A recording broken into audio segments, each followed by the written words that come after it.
welcome to the Battle Vision podcast. We're back. It's been 2 weeks. No, how would you say it? I would say 2 weeks. It is. He's drinking.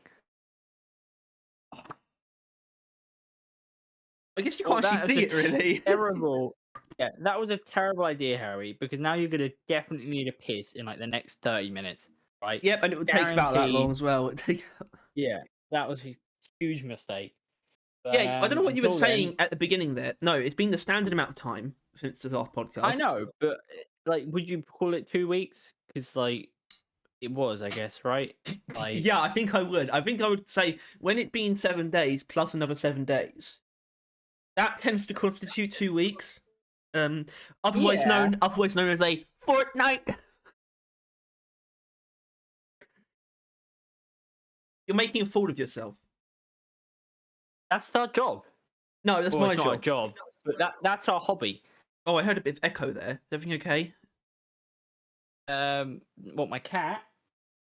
They're fine. No, They're asleep. no, They're gonna be gone. not your stupid fucking animal that lives with you. Okay, talking about actual Echo, the dolphin. The dolphin.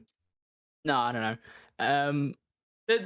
There's an Among Us animated series in the works. Oh, not in the works. Actually, pretty close. I think it might be actually done. They've just announced like the voice cast, and Elijah Wood is the green guy. And I feel like well, apparently it's from the same. So there's this Star Trek animated series called Below Decks, and it's like a slightly not adult. It's just like a pretty good like comedy Star Trek spin-off series. It's the same people are making it, so people actually think it's probably going to be okay. And Elijah Wood's pretty cool. yeah, but like it's also it might be okay, but not because it's Among Us, right? Like, yeah. the whole appeal of Among Us, as brief as it was, right? Like, people aren't playing it really anymore. Was, just like you and your friends, or watching a streamer and his friends trick each other, right? And like have fun. Where I doubt the show is gonna play into that, because how the fuck would they be able to, really? Yeah. So it's never The mind. cat just walked in by any chance? Yeah, I found that echo you're on about. There Whoa! he Look at is. that! Holy shit! Look at it. It's black as night. It's like a Obligatory cameo in podcast. cameo. Cameo. Oh my god! That's actually really well done. Yeah. That's actually well. Yeah. Okay. So Among Us aside, oh my god. Now he's attacking the camera. This is why I liked it when they were asleep. All right. Yeah, Among Us. Um, more. Talk about Below Decks, which I thought was a pretty good segue. Oh my god! Is that hold on? Get Is that what the Star Trek thing's actually called? Is it, Probably not. You probably no, I think it just... is. I think it is. It is. It is. No, Lower Decks. It's called Lower Decks. Okay, so that is actually a bit of deep rock, brain rot, deep rot, Yeah. brain rock. Yeah. Take your Yeah. pick. Poison. The segue is still there. What do you mean? Speaking of, is a Below Decks? No, but You just mean I feel you like just we mean should... Anders? Is that what you mean? You literally just mean Anders? I just went deep rock. I just brought it back to the whole that- reason why we're here. Is that what we talk about on this show? Is that what we do? I think it is. Generally, it is, but this time we're more talking about people talking about deep rock. Well, I So suppose we're the like a step away. most interesting stuff that's happened in the past 2 weeks has been mostly in our sphere specifically, which is very odd.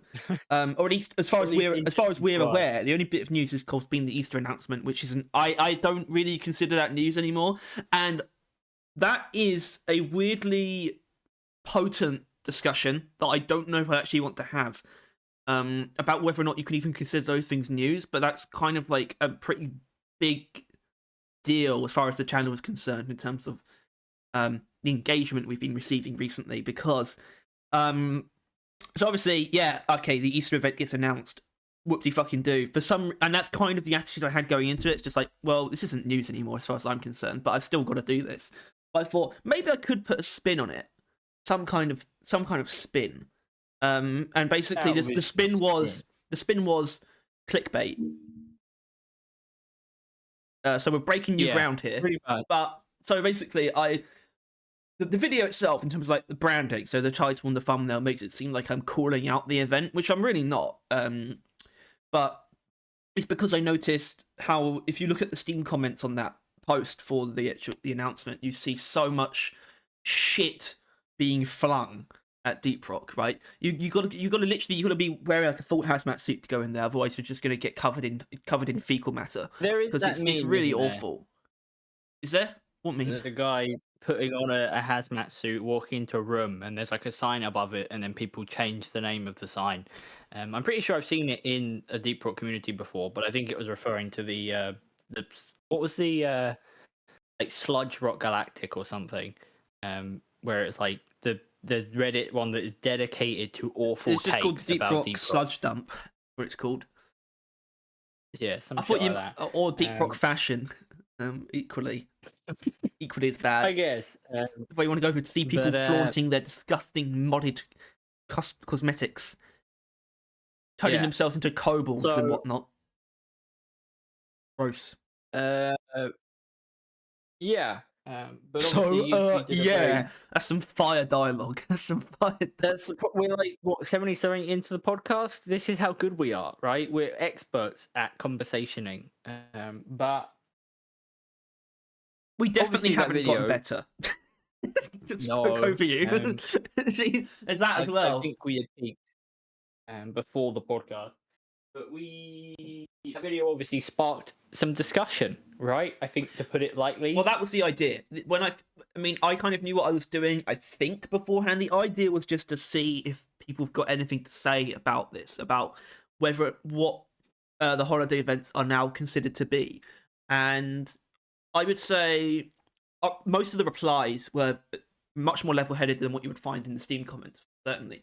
But that wasn't the point, really. The only reason I think we're talking about this actually is because of how involved our resident Ghost Ship employee, one that we keep on tap at all given times, is Anders, aka I don't know, the GOAT, a true champion of the people. You call everyone the GOAT. Mickle's the GOAT. Mike's the GOAT.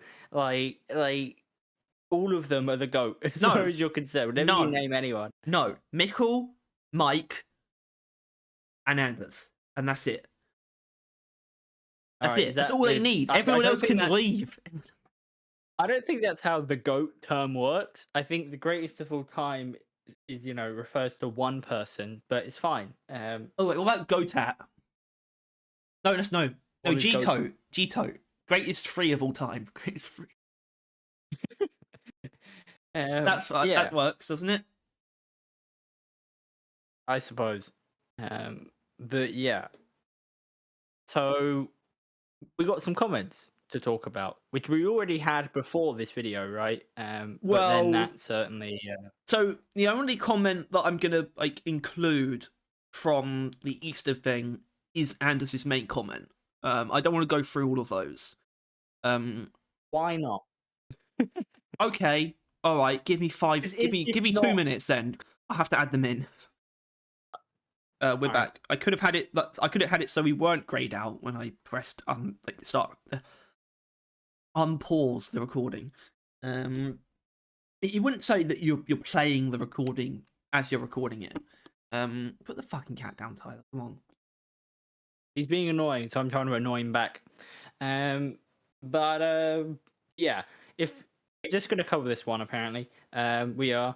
And if you want to see all the others, because there's a lot of spice, go check out that video. I think is a good idea.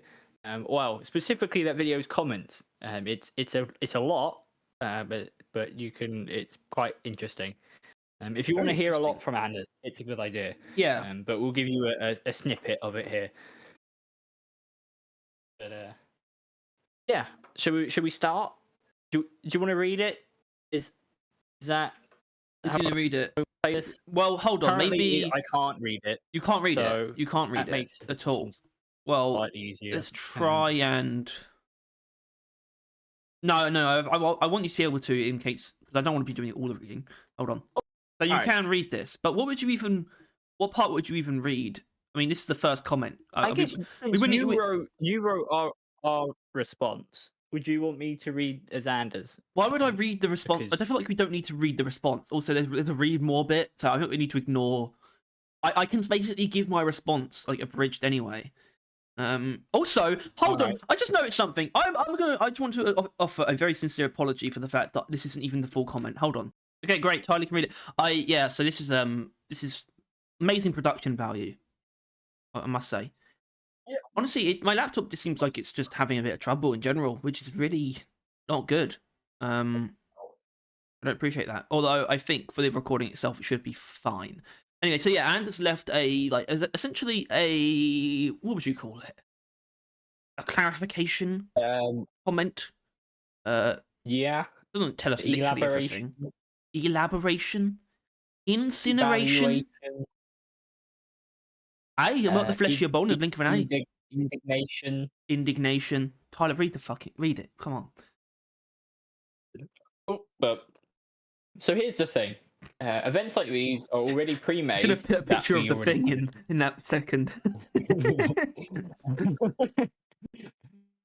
And just need to be hooked up with a new assignment and hat. These take no time away from us working on season 5. I understand that not everyone is into these events, and that's fine. However, Steam is not a great indicator of the community as a whole, and is generally more toxic, which is why most devs stay away from it. Personally, I check the Steam comments frequently, but they are often unproductive and/or negative in general. However, we are aware that people are disappointed by our decision to postpone season 5 to work on Road Core, but it's the decision we made. It wasn't easy to make. Yeah, so I'd say that last part is not this. something that inherently needed to be in the comment. When I read that, I panicked because I thought that in that news post that you made, they had delayed it even more to work on Road Core. But I realized he's just referring to generally, right? Yeah. Yeah, which is why I don't know why it's necessarily included in there. That's not. I don't think that was the problem that anyone was really talking about. But actually, it kind of was, especially if you do look at the Steam comments. You know, this was the big issue that I noticed, is that people really do. And look, I understand that Steam, yeah, is disproportionately toxic, but the fact is, people are getting the idea that these things are taking effort, right? Fuck off, cat. You know, people see what's going on, either just playing the game or by checking Steam or Discord where the announcements happen, and they see the events, and to them that's what's happening right now. Therefore, that is where Ghost Ship's attention is. When it's just not. That is the main takeaway from Ans's comment, is the fact that the events take literally no time. That's not true, because he said, you know, there is something involved. So my estimation was that it's probably about 2 days work for up to 2 people, was my estimation. Something like that. Obviously, it's not literally 0 time, but whatever it is not taking away. It's a very short amount of time, and definitely and absolutely not the whole team either. That is extremely important to mention. It is essentially, yeah, some time, but not any amount of time that is going to impact anything else. Not in a meaningful way, at least. And that's the important thing. And yet people are just going to see the events, and they're just going to get hung up on that, especially when people, and the part that is justified is not necessarily feeling like the events are actually all that valuable. That combined with people getting the impression that they are taking up effort is an unhealthy mix, probably. And I feel like there's multiple mixes as well. You know, there's a mix of thinking that the events take effort and not liking them. There's and there's every other combination of that. In between that and also knowing that they don't take any effort and also liking them. I err somewhere towards that. I don't love the events, but I know that they don't take any effort pretty much, and there's something that's kind of okay in terms of adding a tiny little bit of sprinkling of flavour. But I think it raises not necessarily a bigger issue, but a bigger discussion about the fact maybe they should. No, not maybe they should have more time put into them, but is there a conversation had about that? to be had about that, because it would. But I feel like you'd only be doing that to like sort of downplay the people who see them as worthless. But more specifically, the people who see them as worthless and as taking up like main development effort. And those people probably aren't worth Right. like satisfying, you know. But There isn't much more they can do to make the events more worthwhile, right? We'll use the Christmas one for example. That is almost definitely as far as an event can go, right? Like the full elf outfit, pickaxe, Bosco, and like I don't know another hat as well, right? well, Like you said with the pickaxe assignment Bosco. and the It's little like makes it sound like Bosco turning into a pickaxe. That was weird. That yeah, really threw me. and like yeah, combine that with then the little elf as well, right? And it was it was basically as big as an event can get, and it was good. It was still, it was definitely something, but it, that in every event would still become kind of meh over time, right? Like I think that's the main thing is that ultimately they're not really changing each year, right? Which is what people have a bit of a gripe with this time round. And it's like, They are very much so yay, becoming. another Easter event. Like, Yeah. It's like what does that actually give us? It really is just a double performance points at this point, but that is becoming yeah. increasingly more And pointless.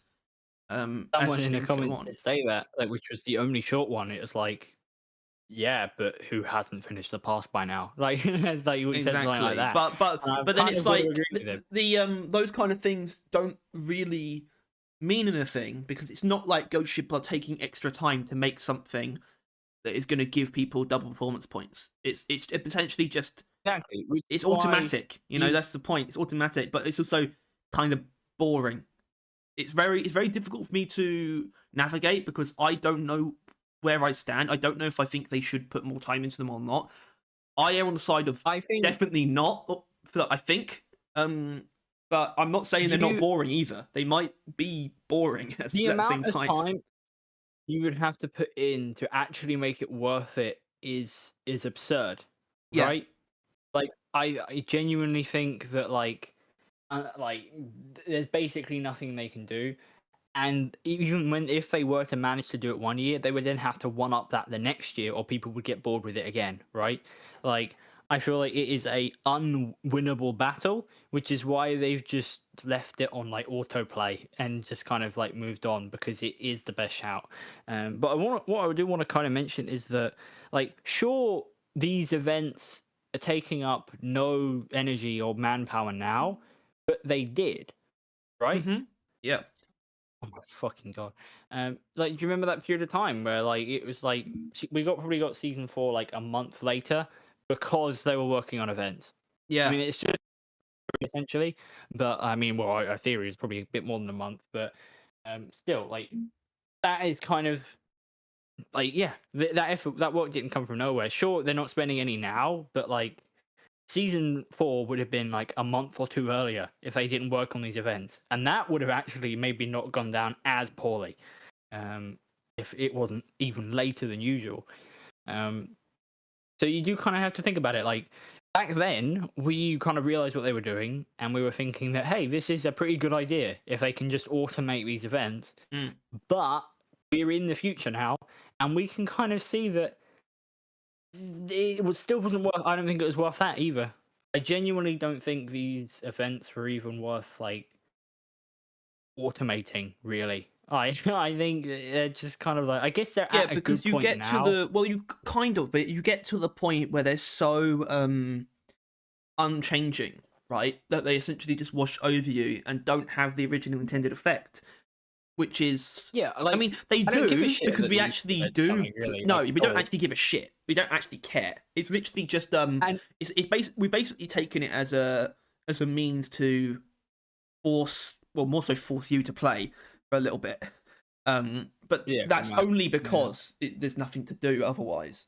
In Deep Rock, it's not. yeah, It's literally dead at the moment, and that's not even like an insult. It's which I just it think is. that's actually Um, another a key part, which I think is not it's not an excuse, but basically the only thing, right? The maintenance updates were good, But other than the one in November, this one was like I wouldn't say worse, but less for sure, right? Like that was seems to be purposeful. We got it earlier, but it was less.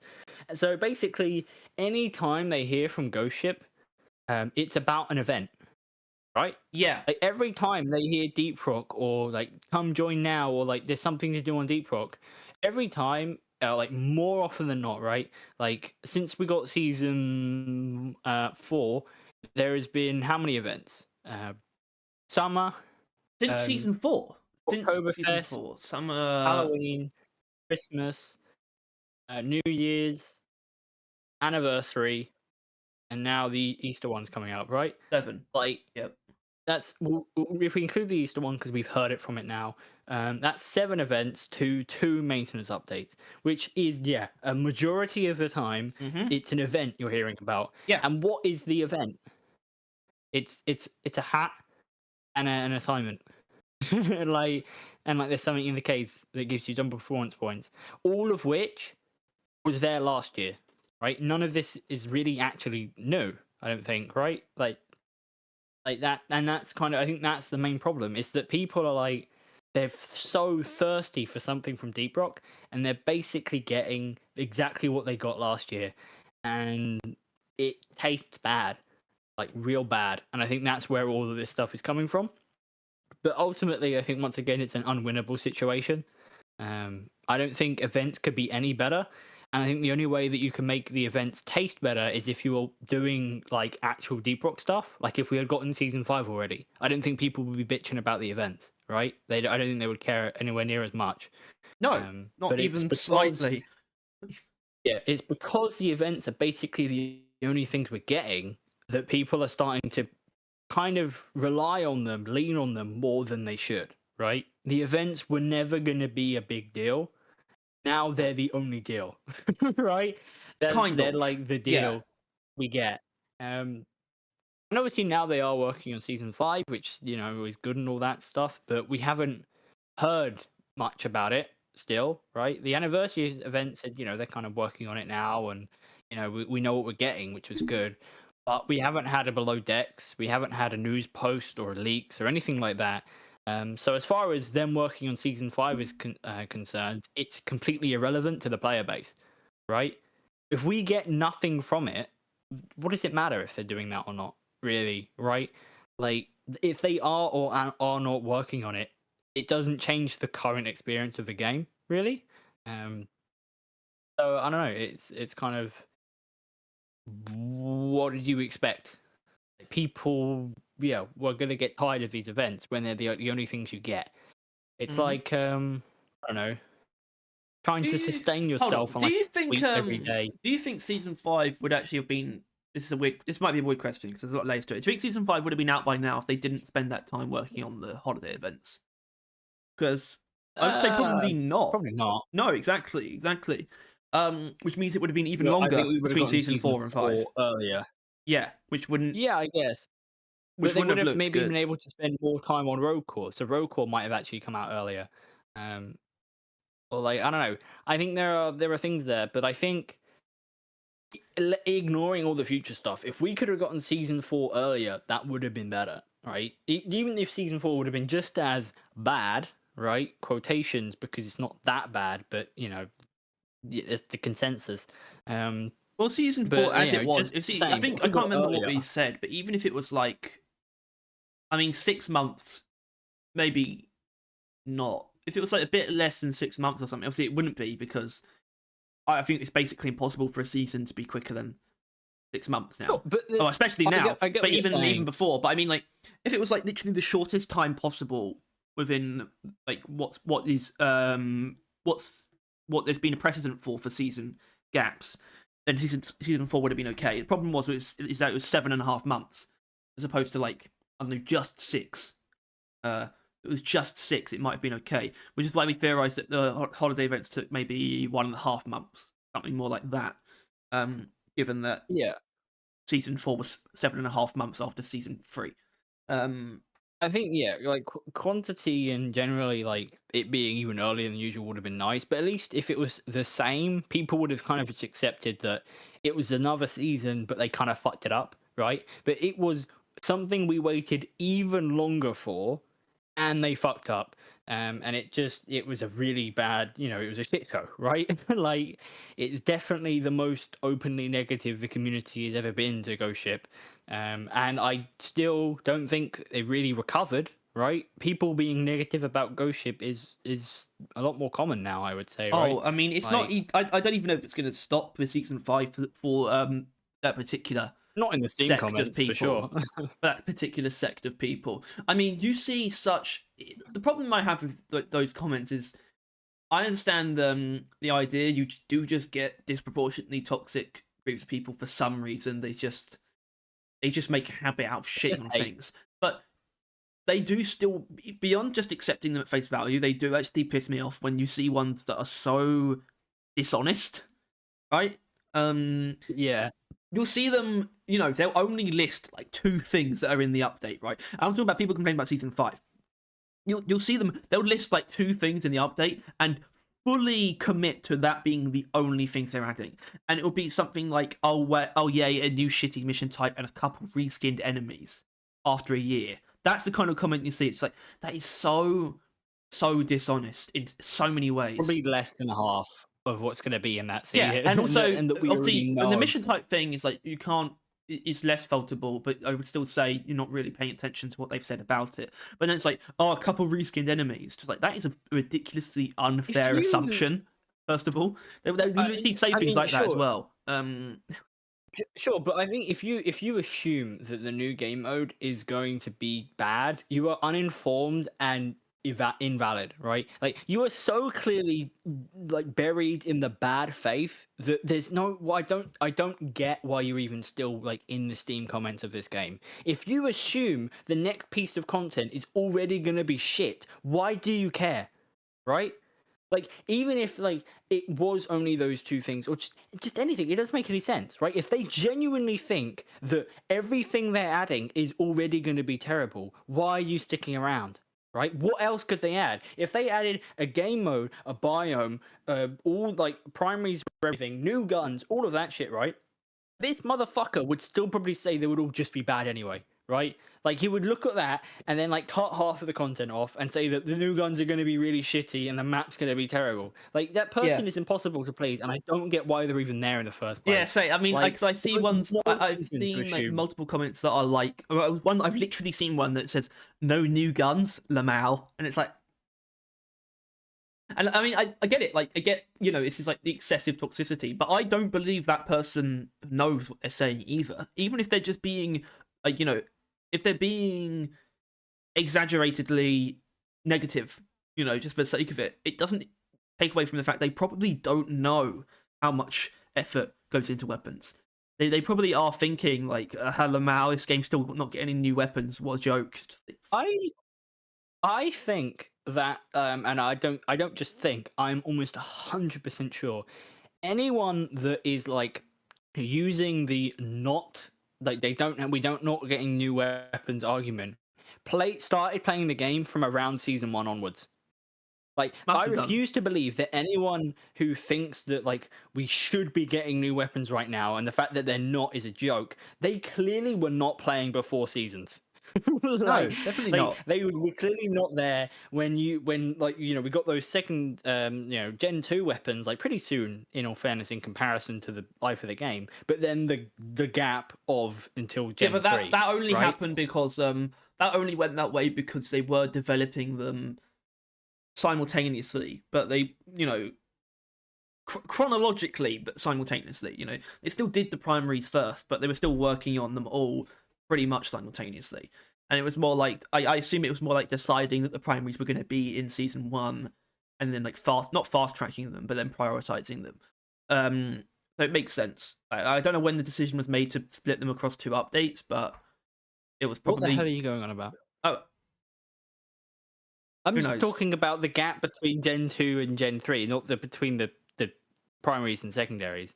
I'm just saying that this wait is reasonable if you've had to wait, right? Like, if you were playing before seasons, you would know that Ghost Ship probably would maybe just starting to be thinking about it after this update, and maybe not even then.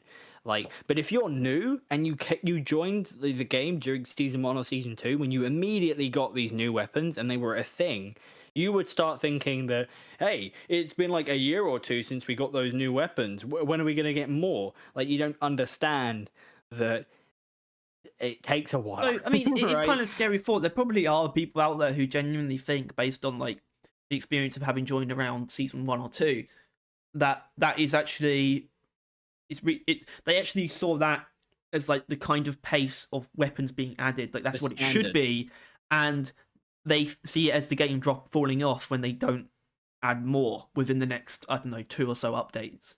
I I think find that that was the funny problem. that those people probably do actually exist.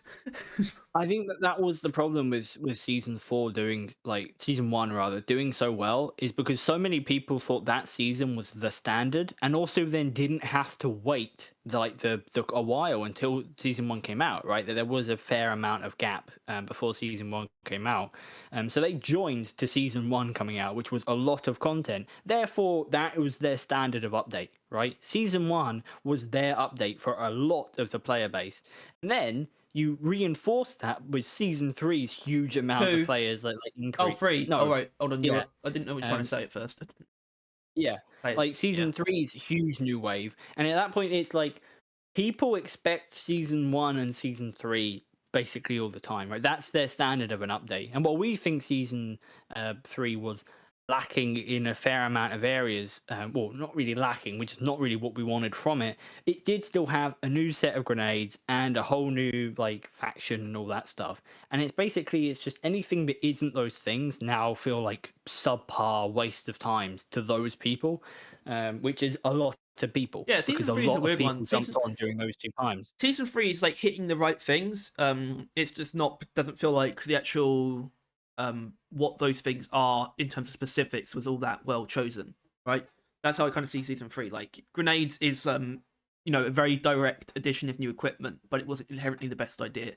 That Lift outbreak is kind of like worked in my opinion as an actual new big piece of gameplay content. It's a mission type cross warning, and that is actually kind of interesting. It only felt It was kind of weird new. because it only felt kind of weird because the previous season added a warning as well. I think if that hadn't happened, Lift outbreak would have been like really cool.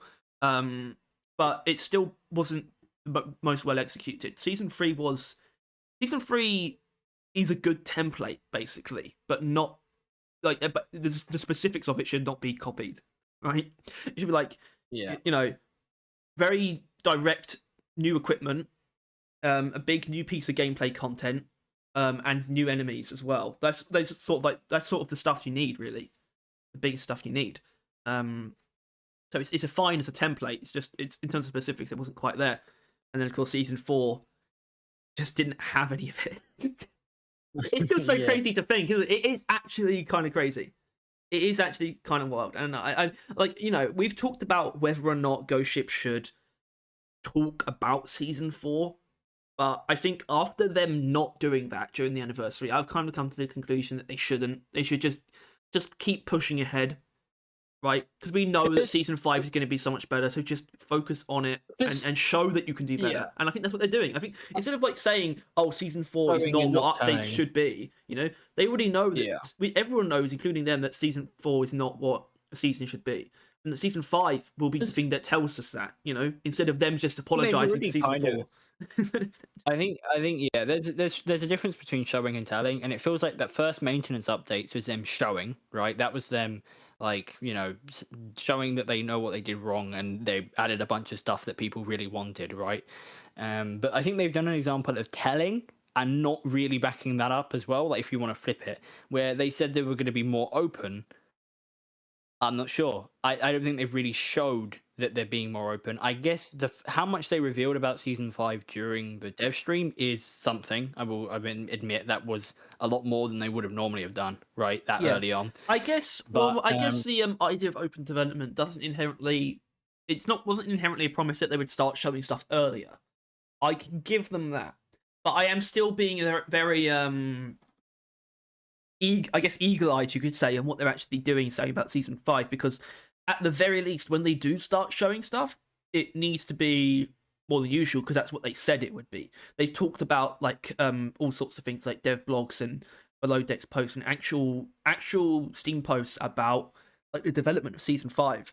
I am. So basically, I think that stuff can start at the same time that teasers would have started, but I still need to actually see that stuff. You know, I think it should have started Yeah. earlier, but even if it doesn't, I'm very like, I think cautious is actually a good word about whether or not they're actually going to follow through on that. And I know that if they don't, it's going to be because they've once again just got their heads stuck in the game, basically. They can't get out of it because that's what they do so often. But, you know, yeah, I think you're about to mention that's what Aaron. I don't know. Yeah, I am. That's hopefully what, like, I don't know, I kind of expect from him.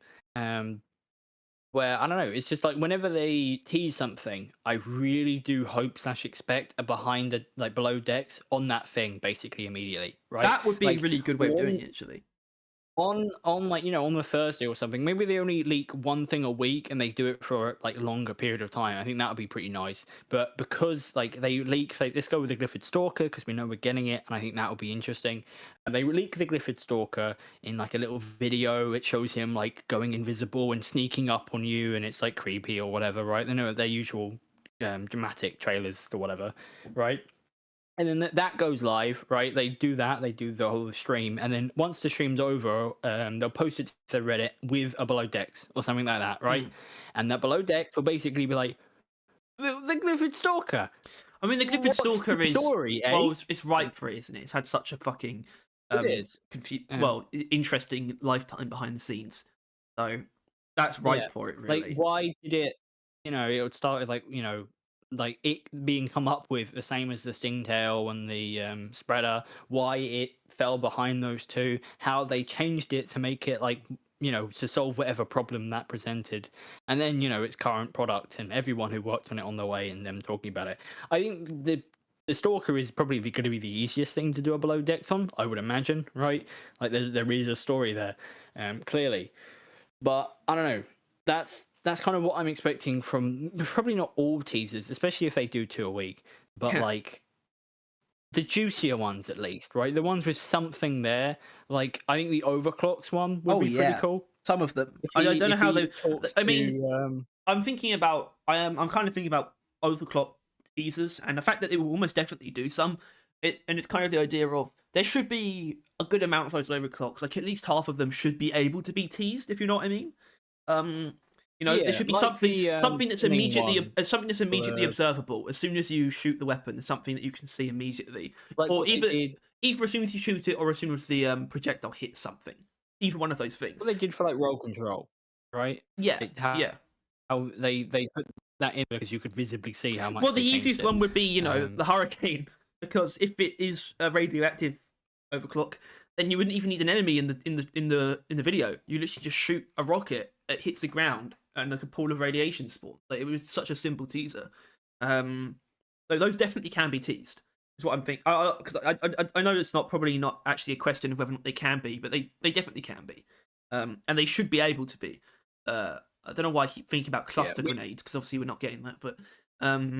As much as I don't want all of them to be teased, and it's unlikely they all can. I mean, that would be a pretty good thing, right? Where it's kind of hard to imagine the GK2 being teased too much. Unless it's a really full on in combat teaser, It would give them 12 weeks of having the Fridays leak and overclock, right? Which is 3 months, Tyler. That's 3 months. Keep in mind. Yeah. It's quite a long. So I guess if they cut some of the ones they can't really do, you're still looking at 1.5, 2 months, probably more but around that. 1 month is the minimum, right? That's 1 month is we normally the teaser season is longer than a month, right? I think just by a little bit at least. Yeah, and it will be 4 or 5 weeks. So I don't know. I hope that we get more stuff. More showing that they're communicating more, which Anders is doing. In all fairness, if we want to bring it back to that, yes, Anders is just being an absolute champion. Yeah, and he responds. He was responding to loads of comments on the video. He does loads of stuff on Discord of just answering people's questions and just talking about basically what he's doing, not in explicit detail, Like for example, he'll say if he's like if he'll tell you what like overclock he's working on, for example, at a given moment. But he won't say what it is. He'll say like, oh, I'm working on like Oh, actually, no. I don't think he even said weapons, but he did say that he was working on like one class at a time or something. I think that might not be true, but I think he did say, "Oh, I'm working on Gunner right now." He'll at least tell you that he's like very close to, I reckon, probably breaking some NDAs.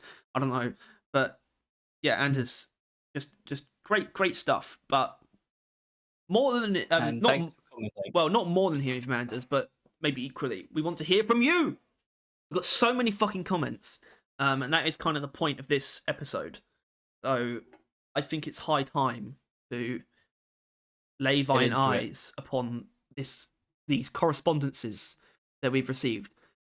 This one's great. So basically, what these are, for the most part, is comments from the initial season 5 reveal, the feature list video, the podcast that we did immediately after that, and a YouTube post I made at the beginning of the week, this week.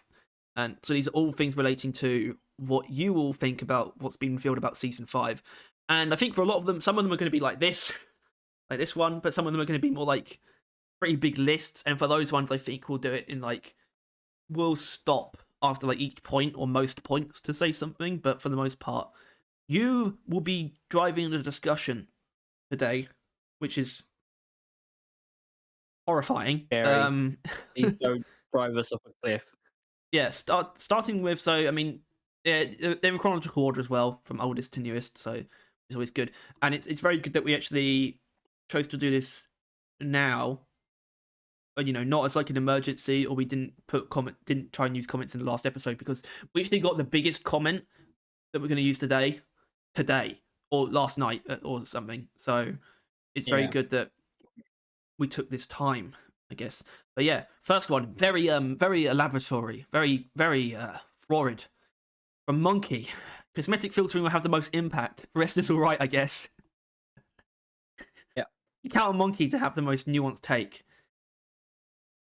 I mean, that's all he cares about is the cosmetics. At the end of the day, I don't blame him, because it's definitely up there for me as well. It's another step towards the slow crawl towards a cosmetic rework, right? It's slowly happening over a very long period of time. Last season, we got the sleeveless thing. Now we're getting cosmetic filtering. One day, we'll get, I don't know, earrings or something. Yeah, but we still don't know exactly. We still don't know exactly how, like, what form the cosmetic filtering is going to take. There was like some weird sort of discussion about it. No, but I mean, one thing we do know is that it will play into the randomization button, which I think is extremely important to actually be able to set parameters, what you would randomize your look to. I think that's actually fantastic. So, well, I'm pretty sure that Monkey's the only person to mention that. So that tells you something. It might actually be more that it is most best used with the like the randomizer. Like, it might not actually help organize your hats that well. It might just be more of a pool kind of thing, right? That you would have like all your favorites be near the top, and that's like the best you get, really. You can't actually organize them much more than that. But then like all your favorites obviously then get what randomized. But yeah, I don't know. I'm looking forward to it. Yeah. Brilliant. This next one is sort of an example of the fact that this is just every comment on these videos, because it's a very simple one, and I might not have necessarily included it. Sorry, Azog. This is from Azog the Ugly. New mission is really exciting, as does better optimization for my poor toaster. Season 5 being a ways away doesn't sound so bad, considering it gives me a long time to play Helldivers. Lol. I mean, sure. Not that we can play Helldivers, but that's not really the point. But yeah, obviously a new mission type is wildly exciting for literally, well, not for an insane number of reasons, but for two really big reasons, which is, first of all, it's been so long. Second of all, it's been so long since we got a mission type like this. It's both of those things in one. Because Industrial Sabotage, yes, it's a new mission type, but did it feel like just another new mission type? No, not really, and that's what I mean. I'm kind of excited for the feeling of it just being another mission type. You know what I mean? That almost sounds like that makes it sound almost boring, but I almost mean that kind of in the sense of I'm excited for it to fit in. You know, a mission type that fits in still stands out and is recognizable as something new for a while, but I still am happy that it's going to be something that should feel at home with the others, unlike industrial sabotage. You know, Yeah. I think that's the most important thing about this new mission type. As long as it can be and is added to assignments instantly, right? I think that Yeah, bodes well. Like, as much as that sounds risky, right? Like adding it to assignments instantly, like how badly industrial sabotage went down when it got added to assignments. It's like, oh, would you really want to do that again? But I think as long as it's like, yeah, as long as that is the goal, right? Instantly putting it in assignments, having it be a mission you can replay without wanting to blow your fucking brains out, like it bodes well. It bodes really well. Which I think is probably all we can say for that. Really, it's not like we know much more. no, nothing at all. Okay, I think it's time to. Well, not time to. We don't really have a choice. This is the order that I've set out. We have a bigger one now. I don't know how exactly to do this. I guess I'll read the first bit and see if we can say anything straight away. This is from Cataclysm. I'm not entirely sure how they to do search and extract. I think okay, so I think this is based on me saying that it might be a spiritual reintroduction of the search and extract mission type. I'm not entirely sure how they do search and extract, considering they really just split that into two different missions, which is mine expedition and egg hunt. Maybe using some kind of scanner, like you said, to find the Expedite because it's in the terrain but doesn't have the visual giveaway that Quarks, shaders, etc. do. Yeah, I mean that's a pretty basic predictions to how like the mission type could handle being very simplistic but still having a unique mechanic, which is something that I think, yeah, I think it's what I said. It's like just a scanner where you are looking for something, things that are buried, and you don't quite know where they are just because you've found it. Like you know, the idea of like an expedite vein, but it starts off just like very very small lines that tell you it's nearby, but you don't actually have any way of finding it. Something like that. It's but this mainly just speaks to just the speculations happening about how the new mission type will be, you know, both very simplistic but still have mechanics that make it stand out. And we love speculation. We haven't actually done it in a while though. I feel like true speculation. As another idea for mission, maybe the expedite chunk is inside a larger rock, and you get more pay by precisely cutting out of the rock using some kind of laser. That might make it too far from the searching mission they want though, but I think it could be a nice mini game for a future mission slash event. I actually kind of agree. I mean, using like I wouldn't mind using the actual mining lasers, like you know the Doretta ones, for something else. The way that they kind of work and like Having, cutting through like material is kind of nice, like some kind of precision mining scenario. I think, yeah, that's all right. I was also thinking that like it's in something like you would need like a rock cracker for or some bullshit. Um, but then I really started hating that idea, as in I hated it instantly, and then I thought that's going to be how it is. But I don't know. I think keeping it as simple as they can to mine it would be appreciated. I think. Like it's not like people like refueling with those mining lasers in Escort Dewey, right? Mm-hmm. Like it's not like they're actually nice. So I think maybe it's more using a gadget to find them, or maybe to I don't know, put them away or something, more than gather them. I think just using the pickaxes. It's been so long since the pickaxes have actually been the key to success Yeah, you know in a what? mission. I think I'm mostly with you there. No, I think I am. I think Right. there'll be something else that you use a little bit, but it would be something like a scanner. You know, if there is another bit of equipment, it would more be for the process of finding what you're looking for. But I think bringing it back to basics and having you actually mine something with a pickaxe is going to be the way it is. Because I assume that's what it's going to be in road core. I assume, you know, if expedite's I supposed to think be a pretty so. common thing, it's surely You that's what probably you're going to always be. have a Yeah, pickaxe. surely that's what your pickaxe is going to be for the most part. Although they did, well, I think we do know that like enemies drop expedite though in road core, which is kind Yeah. of weird. Because they Sure. eat it. As far as new Well, enemies, I not still multiple. think it would be cool to see the Stalker in practice, even though it would go awry, like how it's been with Stingtails and Spreaders. It could still go awry. Um, yeah. So the Stalker discussion: is there any chance that it is problematic, as the Stingtail was, not the Spreader? I don't accept that. Spreader is fine. I Um, I think that there's honestly it could go either way, like a lot. but I As feel in, like it could only like go they had badly if they to, overthink it. Do you know what I mean? Because they've had a lot of or time, like and they that can had lead to to overthinking. make it. They had to like pull it out because it wasn't working, right? Like that was the problem with it, right? Yeah, like as far as we're aware, like the invisibility But gimmick or like whatever they were the doing, Stingtail got it through. That's the other side of it that people would yeah, bring up. You know. yeah, and but it's kind of like, um, will they accidentally fuck up by focusing so much on making the stalker make sense and get through that they forget to make it fun or like interesting, like because it's I feel like that's something they've been having a problem with recently, where they seem to be forcing stuff more than actually making it fun or interesting. um Yeah. but Yeah. I mean, we um know it is going to be using an invisibility mechanic, which is inherently interesting, but that's kind of almost like the thing about it that makes you want it to be fun, because you don't want it to just be the only enemy that is like uses invisibility and it's just an annoying piece of shit. I thought that would be a really upsetting scenario. Like, you want it to be yeah, fun. but I Obviously, it's think kind of inherently, it sounds like an inherently tedious like ability for an enemy to have, and I think that's where the challenge probably comes from for them. But yeah, it definitely needs to be yeah, fun. but it's also like he can go invisible, so what? Right? Like, what does that change? What does that do? Right? If a normal grunt went invisible, nothing about it would change, really, right? Like, as soon as it hits you that first time, or if the invisibility isn't perfect and you can see like a shimmer, you'll probably kill it just as easily anyway, Yeah, I right? mean, it makes me Like, kind of want the Stalker to be much more of a I don't want it to be a pest. You know what I mean?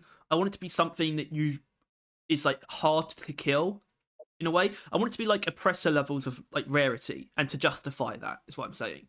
The Stingtail and the Spreaders are pretty common. I want the Stalker to be like a cut above, like I, more of a mini boss type enemy almost. I don't want it to be in I, swarms. I don't want the invisible enemy to be like a swarm, like, and you get like dozens of them in a mission because you're getting stalkers this mission.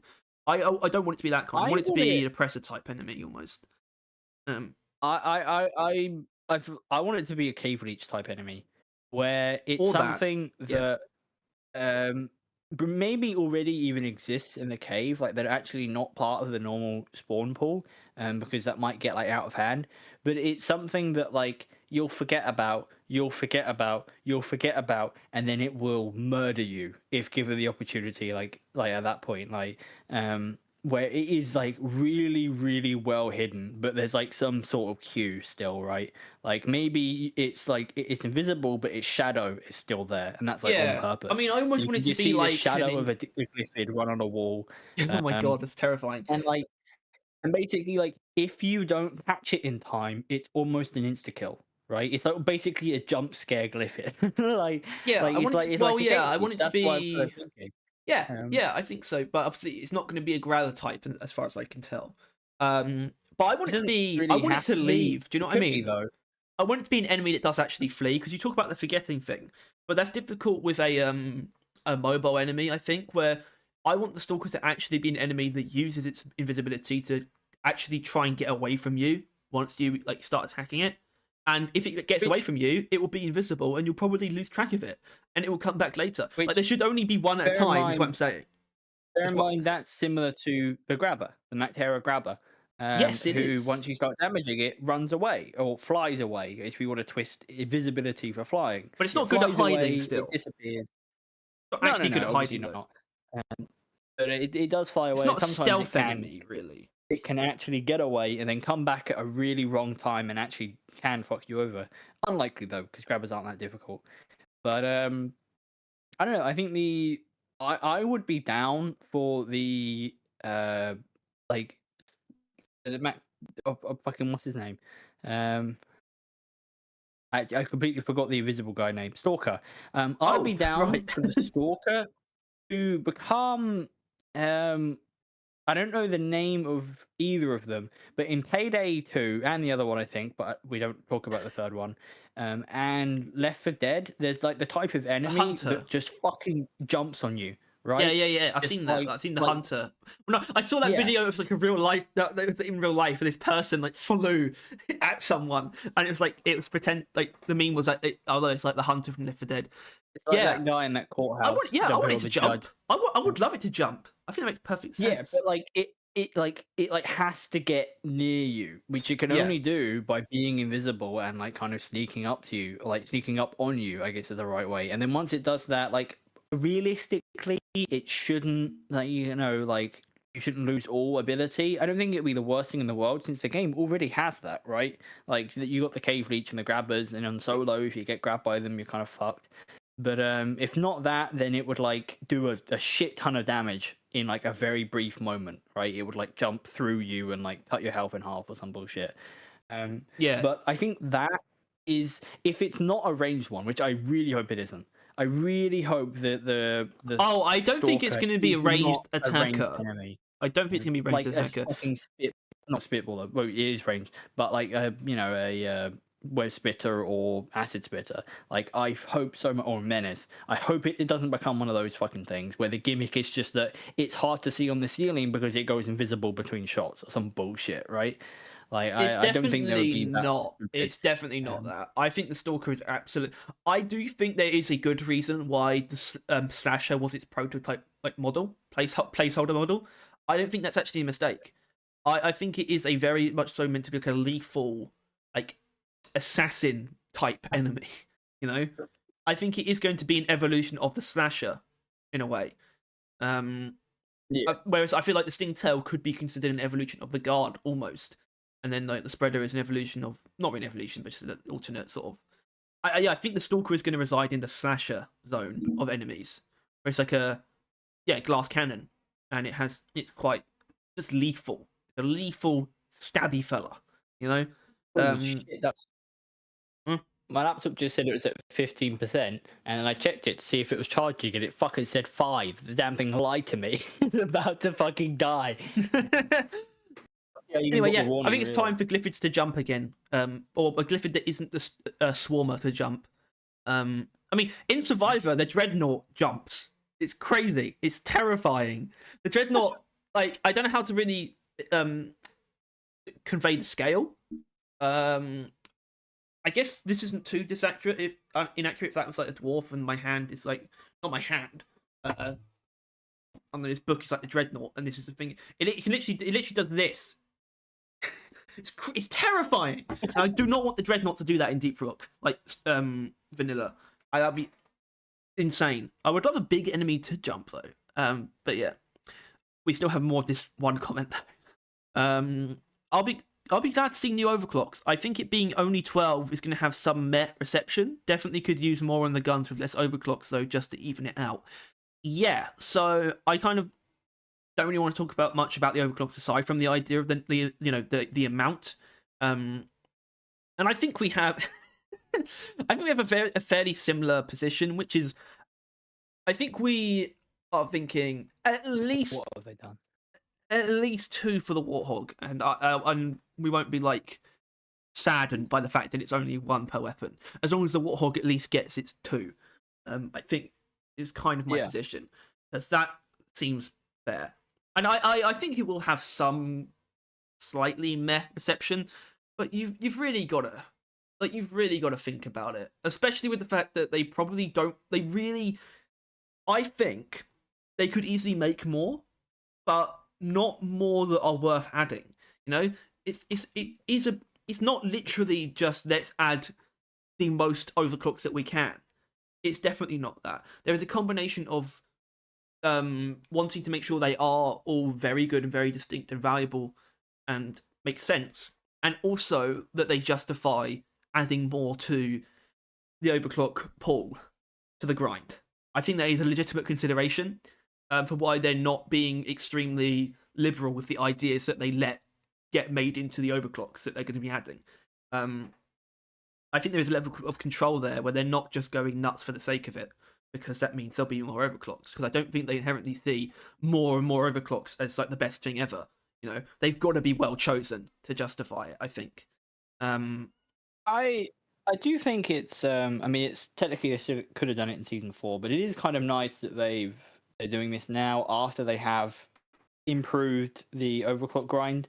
Like made it so if Yeah. you play more you can get more, right? Now that that's a thing, they're now adding more overclocks to the thing, which well, long-term players, it doesn't really make that much of a difference. Like they've probably got tons of Matrix cores saved up already. But for like the new players, the I'm keeping overclock myself grind at is 12. nowhere near as bad. I'm keeping myself at 12 blanks deliberately. I have not thought about it, and I've got none. So Fine, I it should doesn't probably matter. start You've saving. probably got like enough, Yeah. you've probably got enough mineral canisters to get you there, or something. Oh, maybe not. Maybe not you. Enough. That would be like 60 mineral canisters. I mean, So maybe not. 60. I'm probably not far off. Like 30, 40 maybe. Well, I've got like But, hundreds. I could get all the overclocks immediately if I wanted to, but I'm not doing that. I'm gonna earn them through. I think I want to do it through machine events specifically. That's for some reason. Yeah. That's my favorite way to get them. Oh, right. Personally, I forgot you could even get it that way. it's going to I be was just such a thinking that weird you were getting, feeling. like, It's going to be so weird. yeah. Because I remember it was weird when we got the new weapons. It started getting new overclocks again. It's like, oh my god, it's such a surreal and just really. It's like a warm and distant feeling because you know it's going to be over relatively soon. And once it is, you're back in the pit again. But it's still, oh man. And that's why you wish it was more. But I can see why they're limiting themselves. I don't know. Yeah. I don't know if there's much more to say. Apart from that, I understand. And plus, I don't doubt that. I do wish there were more. Like, I want to say that I wish there were more than 12. But I don't doubt that they're thinking about the secondary ones as well, right? Like, all doing it. So they're probably, won't be long. We might even get secondary. If season 6 is such a question mark in the distant future, we might get it in like a maintenance update or some bullshit. I think that would be the best idea ever. And that means season 6 could actually do something else, maybe with perks or something like that. Because I think we are going to get the secondary overclocks before anything else in terms of equipment. So if it could happen, and that would be, oh man, imagine that. Imagine the maintenance update is that plus infinite promotions. Can you imagine? The perfect update. I mean, dude, if it had infinite promotions, you would say that, right? That's literally. Yes, of course I fucking would. Like, of course I would. That's all you need or want at this point. Yeah, if they did that as like the first thing after, like, I don't know, when they stop working on Road Core for the first time after it comes out or something. I don't know. So that they could get that out, I don't know, maybe February again. Might be the most reasonable. I don't know. That would be amazing. God, don't. We have to focus on season 5. We can't think beyond season 5. It's foolish. It's foolish, all right? God, and there's still more to this, but this is what we are here to do. It's actually the last bit, though. I kind of agree on the point that replaying old seasons could be misallocating resources. Maybe instead of trying to fully/mostly change it to how it was, they could increase the frequency of old season events, and when you get enough data cells/play cards, you could redeem them to unlock old season cosmetics. That way, it's not inflating other loot pools as much, and there's more choice to it. So, yeah, it seems like our viewers are mostly on the same page with us about this. I think, in not being too hot on that feature, the ability to replay old seasons, and it makes perfect sense. Why? Cataclysm says they kind of agree that it might be misallocating resources. I don't know how I feel about the idea of increasing the frequency of old season events necessarily. But I guess that's the question. Is still what are they aiming for? Are they aiming for you to experience seasons again, or is it more so to get the stuff? I feel like it's not so much that one. It's not so. It is that's like, and I feel like I don't want to go too into it because I know it'll be coming up later because I think basically everyone does it. But like, what? Fuck it, we'll rip it off now. I don't think anyone knows why they're doing this, right? No one seems to be able to figure out or like understand the logic behind this. and we were obviously some of them, and it doesn't even seem like Ghost Ship know why they're doing this, right? Like when they talked about it, they were like, "We're not sure how this is going to work." And it's like if they don't know how this is going to work, how do they know what to like focus on and do? Like Yeah. I don't know. Like it's like yeah, is the point that like they want you to be able to like re-earn those cosmetics in the more extended route? Like they don't want to just add them to the shop anymore. Like if you want to earn them the longer way you can, because that doesn't make much sense. It's actually quite stupid, really, to be honest with you. Like they already added it, so it's just added to the store, no FOMO and all that stuff. It's illogical. So then is it that they want to make the events more common again, but events to be more common? Like the reward of those events are like not that valuable, right? Like especially if there is a current season going on, you wouldn't want to be doing those other events, especially during that time. Then it's like okay, like the events probably isn't it. So then is it that they want you to be able to experience when rivals or rock pops were more common? Is that it? Because that's not a lot of logic there. Everyone knows that nobody liked that, Yeah, like right? one of the biggest Like, ones is like you can go with both the rivals and the rock box. Although with the rivals, it's more so mainly just the patrol bot in terms of are those changes going to be rolled back, right? The things that were done there's to those no enemies when way. you, yeah, I, which I, is why I wonder. I I kind of think just literally just switch because I honestly this is one of the best things that actually that Halo Infinite has done, in terms of like something it has as far as live service models go that other games don't, which is the ability to season passes being something that you own. It's like an item almost that you own, and you can choose which one you're progressing. Um, I think that is honestly the best way to take this, rather than actually trying to yeah, have people it's replay old already kind of seasons. You know, yeah, already kind of too late. And to be honest with you, like having it up to the player as well is really quite silly. Um, because like it just means that most of the time no one's gonna fucking touch it, right? If I were them, and you could, if you put in an amount of energy, bring back those old seasons, I would make events out of them, it's right? exactly what I was about to say. It's exactly what I was about to Like, say. I'm sorry, people are complaining your events are stale and it's always the same ones, and you're doing this, and yet no one's going to voluntarily want to do it. But as long as the Rockpox and Rivals are in their current state, which is manageable, right? They both were nerfed and are now pretty easy to deal with. A week or two normally being the event size, where it just goes back to season one or season two or season three. Realistically, I'm not Well, sure. I mean, that could be like it that should could be come in a the thing. form of I guess it's difficult because especially with the planning of future seasons, where I'm like I'm 100% sure they're not going to be doing sequel seasons anymore. So I guess you would have to split it into each season, which is why maybe 1 week makes more sense as well.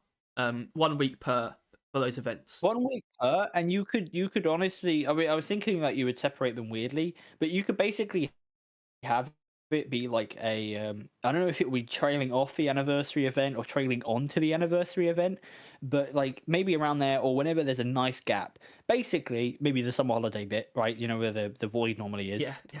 A week of season one, week of season two, week of season three, then there'll be a week of season four, because at this point we'll probably be in season five, and then like every year it would probably have another season tacked on or some stupid bullshit.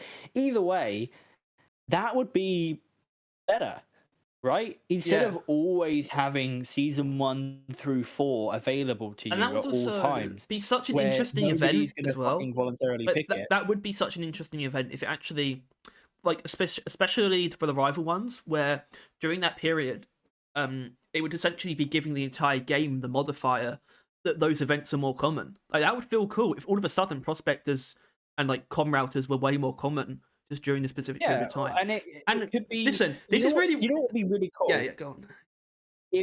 if these events actually weren't what I was saying a second ago, that they are random, but not random, but like unpointed events where they're just called like rival flare up or like rockpox flare up, something Yeah, like right. that, and just occasionally, like for like a week or two throughout the year, all of a sudden, rivals are back, baby. They have it. They're round two. They're coming back, and it's nothing much, right? It's gonna be like season 2 essentially, I would imagine. Like the state it was in, with the the nemesis is there still and all that stuff, and that's just the way it is. And then obviously the Rockbox flare up would be season 4, Yeah, which you and would hold off on for as long as possible. But well, that would be a thing. no. Okay, they'd have to implement something. You'd have to be able to opt out, I think, unfortunately. Probably, But that should apply maybe, to but every no, event as well. Every event, you should be able to have an option to opt out on. That should be something that should be added, really. That includes Easter and anniversary, all of them. Just if you like. Just if you like. Just if... is if it wasn't permanently an option, then I think people would actually kind of like it. After a while, give it a while, right? That season 4, like Rockpox flare up Yeah. should take like a year or two until that event comes Yeah. on. Maybe not 2. A rival, like a rival flare up. I mean, the only problem with that is industrial sabotage. People are still fucking sick of it. But if anything, if it like brings it back to the way it was, like during that period of time where it's like bigger and better or grander or something, like even artificially, right? Like it's just for that period of time that mission is like worth more credits, some bullshit like that, right? Like something like that could be interesting, right? And plus, ultimately, you could not play the game for that period of time, right? If it is that bad, for the 2 weeks of that event, you can just call it a day, right? That's an option. Instead of, taking a season off because it fucking sucks, you could just skip those 2 weeks. But like, I don't know. I think Yeah, I mean, so it almost sounds hypocritical. It's not, by the way, but it almost sounds hypocritical when we talk about like the amount of time that they spent uh improving the current holiday events or what have you. The reason why it's not hypocritical is because this is a good idea, and it would also be this is our idea for how they would use the time that the effort that we already know they're going to spend on this replaying old seasons idea. We're basically, yeah, we're proposing that they do this instead. We know this effort is already going to be used, and I think this is actually cool. That's the difference. I don't want to just replay old seasons. I think this is something that would work for everyone, like genuinely. Anders, if you're listening, please consider this. Please, please, just know it. Please. I sound like a fucking beggar, and I am. But I'm not even saying we have the right idea. I would. It's so cool if this could get into like just a list of possibilities, because I think we might be onto something. Yeah. And we might not be onto something. Maybe you can improve the idea, but still, I think this is great. I think this is a great thing. Yeah, but I think works I think for new players and old players a lot as well. well. Really does. Yeah. We're not interested in replaying old seasons, Paul, at all. Yeah. So many of us aren't, and new players aren't going to be even really aware of why they should go back anyway. Yeah, like it is because this idea is only good. Like if they weren't doing this, I don't think we would need these events. It does still cure the repetitive, same kind of time of year, same kind of event problem. Yeah. But it still wouldn't be worth the effort. But it's purely the fact that they're already putting in the effort, yet have no real idea of like how they're gonna do it and seemingly why they're doing it. Like it really, really feels like they're just doing it because they they added a switch where you can turn off a season. So they thought, what if we could turn on previous seasons? Yeah. Like that's the only logic I think anyone can fucking see. Yeah. It would also really play into my desire to have more like canon events. I mean, I know they're all canon, but I mean like ones that aren't just based on a holiday. I really like the idea of having events that aren't based on a holiday, and they make the game feel more like alive in terms of actually playing with the actual gameplay stuff. Yeah. And having periods that do manipulate, that they actually manipulate the game at certain points in the year. You could do some interesting things as well. First of all, during this like season of rival flare up, I like that I'm sticking with it. During the rival mission, obviously, events would be more common, but even on missions, or if a mission doesn't have a rival event, there will still be a data core like in the ground or something, and because that's the double XP, right? The data core becomes the double XP item during that event, right? Which I think is a valuable use of the data core and would also be then the Rockbox, which would well since you would have multiple of them. But I guess it's just if you have a Rockbox thing, it will double your XP and do what it normally does, right? And or data cores currently do, like a bit of XP, a bit of currency. But how would this how should this handle the idea of using this feature? Because I'm pretty sure part of the intention is to use this feature to earn the seasonal like cosmetics in a way that isn't just, you know, slowly grinding through like the cargo crate loophole. So with this idea, would it basically be you earn what like happened? I thought they got put in the store. what? It's everything. I It's thought everything. But there's so much now, right? They've added to every Right. loophole, but there's so much, you know, especially with the cargo crates and those and the lost packs because of them being random. So would it be like you can? That's like the event is offering those items, but then again, it's like that's like the entire season though. So where do you actually put them? Or it's just like splitting the two, where you can choose which season pass you're progressing, like I suggested, and we also have this event thing going on. It's not a better idea, right? Because it would take longer to complete 5 seasons than it would be to just get cargo crates, I think, right? And like, and Cassidy be full of a lot of filler shit. Meanwhile, the cargo crates are just going to be straight up. Like, I don't know. I don't think this is a solution to that problem. I don't think that was any intention because they know what they're going to be doing with that regard. They don't know if they're the cosmetics to those seasons or how it works. So that can't be the point of this. Like the goal of this idea was re-adding those things in like outside of the cargo crates. Then I think they would know how they're tackling the cosmetics, but they do. That's what they were kind of like saying that they don't really know how this is going to work. Like, I genuinely, like, I would need them to kind of explain it. It just really feels like that it's a season 4 edition. Like, and in the last podcast, which people seem to agree with, it's just we can do it, so we're doing it, and no one asked us to do it, but we thought of doing it. Like, it's just kind of like like there's no justifiable reason anyone can see, and even if they gave us one at this point, it would be more like, oh yeah, I guess that's a reason. like, no reason. If there was one, then people bitching about it. I think, like, or like, including us.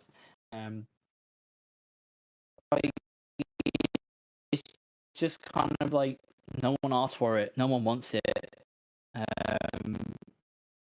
Why are you doing it when like your time is just right now? Like the time and energy you could be spending on this, even if it's a lot, we would rather another Warthog overclock, or like if it is a lot of effort or effort in literally anywhere else. Like I think even if they're really quite good, that would still be the case. And boy, but yeah, I don't know. I fuck it. This question. Oh, I think I just heard myself echo though. That's not true. You probably did. Okay. I mean, probably did. yeah, I mean, you're coming out of my laptop and the mic's here, and it's that's just great. listening to it. That's great. Yeah, it is, baby. I mean, if we were talking at the exact same time, we'd be pretty bad. Well, basically, so what Tyler just said over the last minute when he was not like, I'll say this, you weren't actually incomprehensible. And that's why I didn't stop you, because it was also like flashing between like it felt like it was going to stop every time. It basically cleared up for a few seconds every now and then. I was like, is it stopped? It was very hard to tell. I think you got your point across though. The same point you've made before is that it feels like a season 4 edition. Which, yeah, and you're right about that, but I don't think we need to retread that ground again. I was wrapping up anyway. That's brilliant. All right, you can read this one, Tyler. That's very. No, I can't. Oh, you literally can't. Yeah. I think I remember it though. Is it he was said like yippee new game mode, right? It says okay. It's from Doorframe. It just says can't wait for new mission type. Also, Glyphid Stalker. That's basically what it says. That's the reaction when you get jumped by a Glyphid Stalker. It should be that Stalkers with like 8 Fine. exclamation Don't worry about marks. that. They can't see anything. You should be good now. You don't know that. Can you read it now? Can you I'm read maybe it? gonna Not add that in you it. need to. Well, no, I mean, okay, so this is an Yeah. example, I assume, of someone who isn't aware of the Glyphid Stalker thing. And that's because it's not, it's not like it's actually in the feature list, is it? But it's something that Yeah, we're, they hasn't actually said it. yeah, yeah. It's, and I think they don't need to, because otherwise it's just gonna bog down like the new enemies like section. It's like, okay, why were they able to name one of them but not the others? Like that. But yeah, we basically we know it's coming. Anders doesn't stop till fucking talking about it, so um we've been at it for a while. Yeah, still cool. That's not really all right. Okay, do we actually want to do this one? I think the idea is that we are meant to read them still. So maybe you can. Yeah. But that doesn't mean we'll talk I'll about it. do it. It's only because the biggest bit of text here seems like what we just did, also which was also from Cataclysm. It's fine. We'll just say that we already kind of mentioned it. But you stop it. Considering the theme of the core going rogue, I feel that at least one of the stationary enemies will be themed towards that, which I think that goes towards our like what's it? Omen, not Omen. Omeran. Omeran. That's where I Omeran got that style from. enemies. Yeah, something like. Well, I mean, they Like literally mentioned the stationary Omeran's enemies, which I bio. think is cool. Yeah, yeah, absolutely, That's one of the something like that. hidden hype thing. I am hiddenly hyped towards new stationary enemies. It's been a very long time.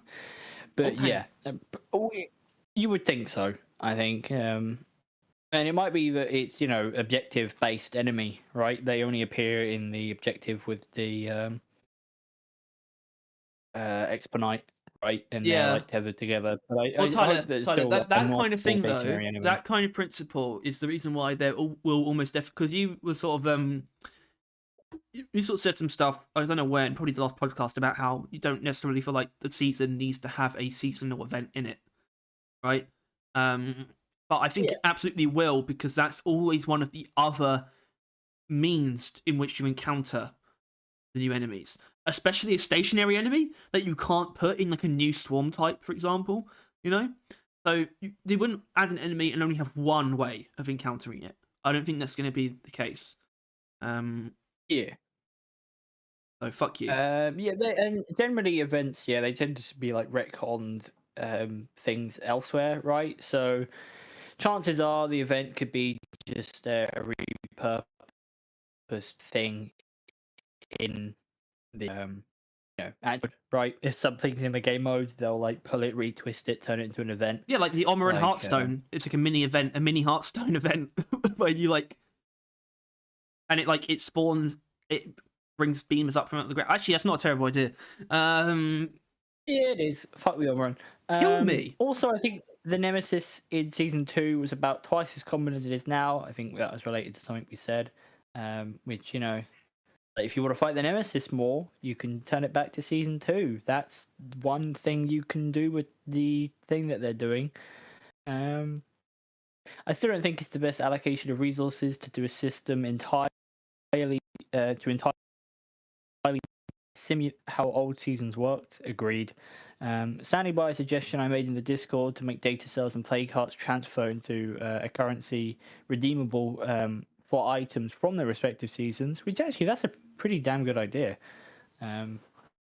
Like that, which actually would make going back to those seasons a good idea, because those things would be more common then, while also still having the items be in the store. But I yeah, feel like no, if that's actually quite a if good those idea. items could let you, if those collectibles could let you buy those items, that's almost enough. Especially given that you can get from other means anyway. You really wouldn't need to make them more common to make that a good thing. Like it's almost I you feel almost wouldn't need like to do both. retroactively, if they thought ahead more, that entire thing could have been a system. Like, instead of them being put in like all the pools that they would fit in naturally, there would be like the data core pool right? Where when you would get a data core, like there's a thing in the hub where it's like a chest of some means, right? And you would put in a data core, and then you would get out like Mm. a cosmetic from season 1 or season 2, right? Like if they had thought ahead, maybe something like that would have been pretty cool.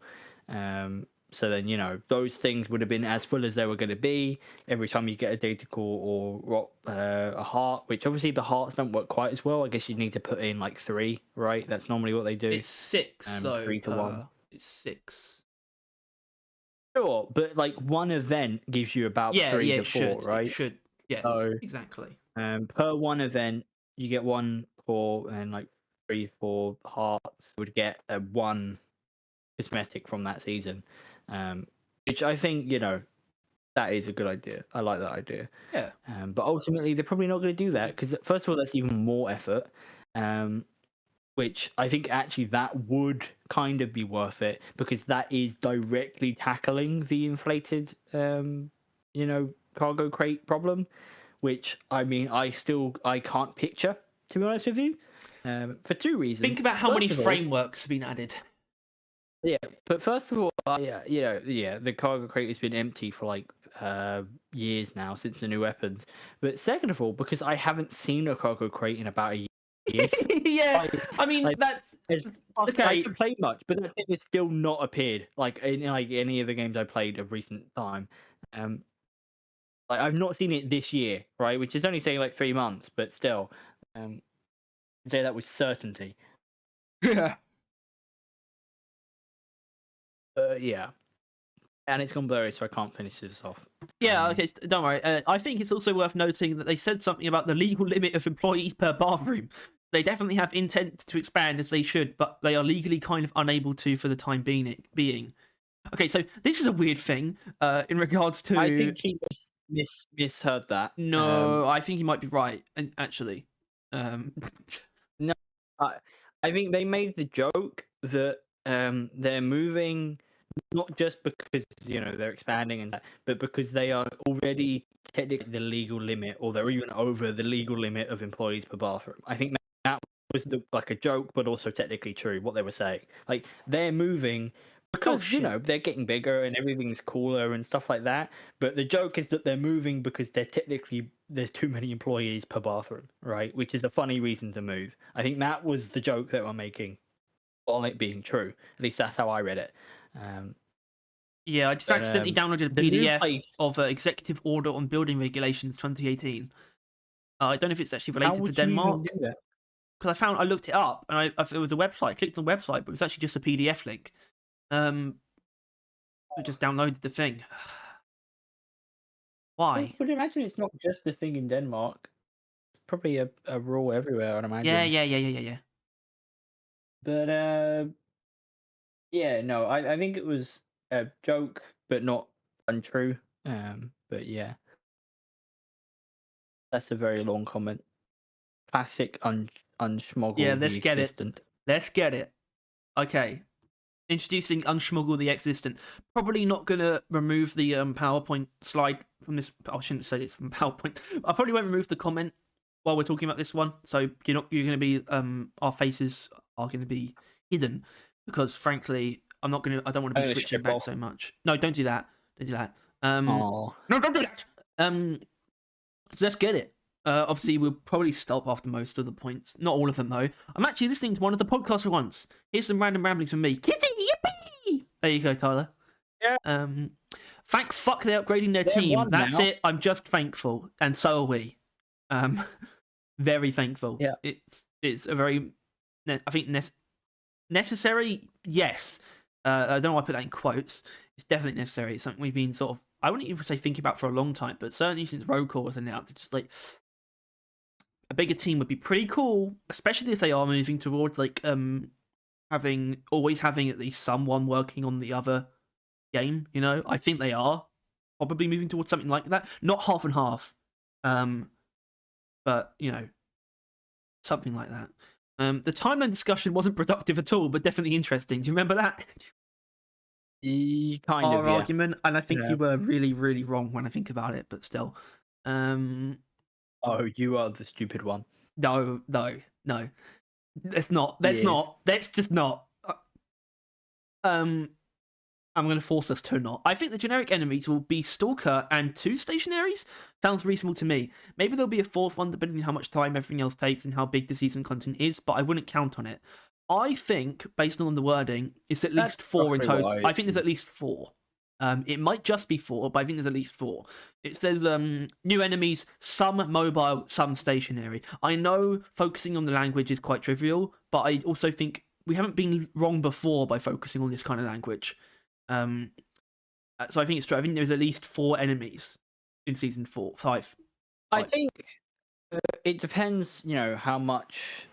Because the slasher is assumedly going to be a normal enemy within some way, shape, or form, right? It's going to enter the normal pool. So if you not include that, then you can look, then you could probably be like, another mobile one, but that's going to be the the season enemy, right? It would be some sort of like seasonal creature, or and then the stationary ones being seasonal or not, probably going to be 2 of them. I am down like more than 2 stationaries. Like I would prefer that they try and make as many stationary enemies as possible. I mean, season 1 had 3 with the rival turrets. They don't fucking count. No, I know. I think it's like you got like, because I don't know, the Nexus, the Spitballer, the Cave Leech, right? Those are like the 3 actual ones. But ones that are in every biome. Yeah, but they're all they're biome ones, and there's the Porlock, that's a boss. Yeah. I kind of want one like the Snappervines that's every biome almost. I don't know what it would be. Kind of, yeah. I guess it would be like a big one stabby. Harry, if I want to be a dick, the Tendrils or the Caretaker is that, because it can be in any biome. Yeah, but Tyler, we didn't. Okay, I should have added in every mission type as well. I guess, yeah. But that's kind of what we're hoping for. A more a normal pool will be there when you get their stationary type, stationary enemy. Especially since I'd like to see what they design it, considering like the Spitballer and the Nexus, they were going to redesign because of how fucking dated they look. Yeah, they redesigned, and then they just kind of gave up. The Cave Reach is solid still. Yeah, it's small and it's like hidden in darkness. But the bright fucking blue Spitballer, that is like so textureless, is really fucking odd. But they don't care anymore. It seems they've given up. But I would like to see what a new stationary enemy would look like a more modern day creature. You're a modern day creature.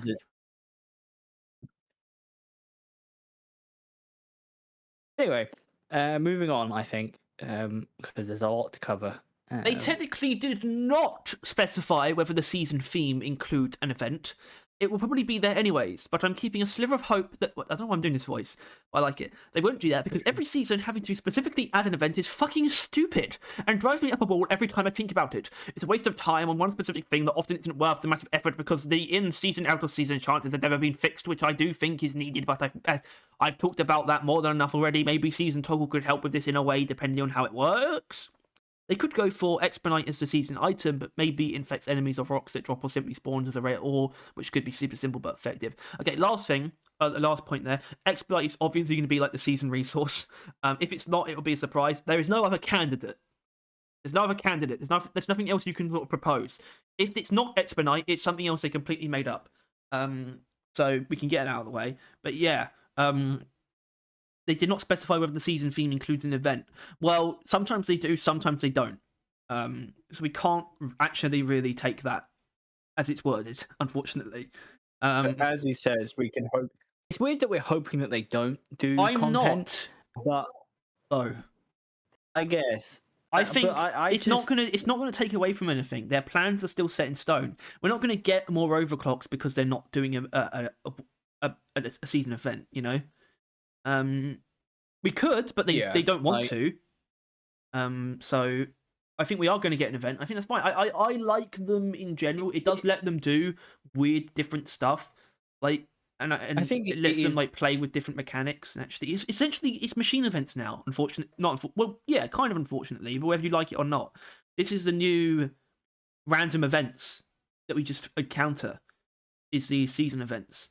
Now that's just kind of the way it is.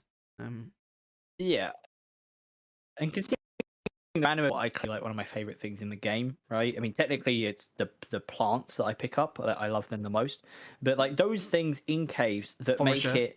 it playable.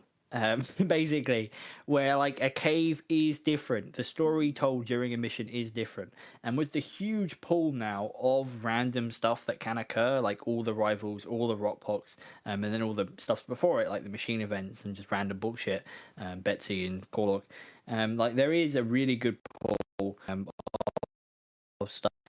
It just it is comes off as events, seasonal events feel really forced.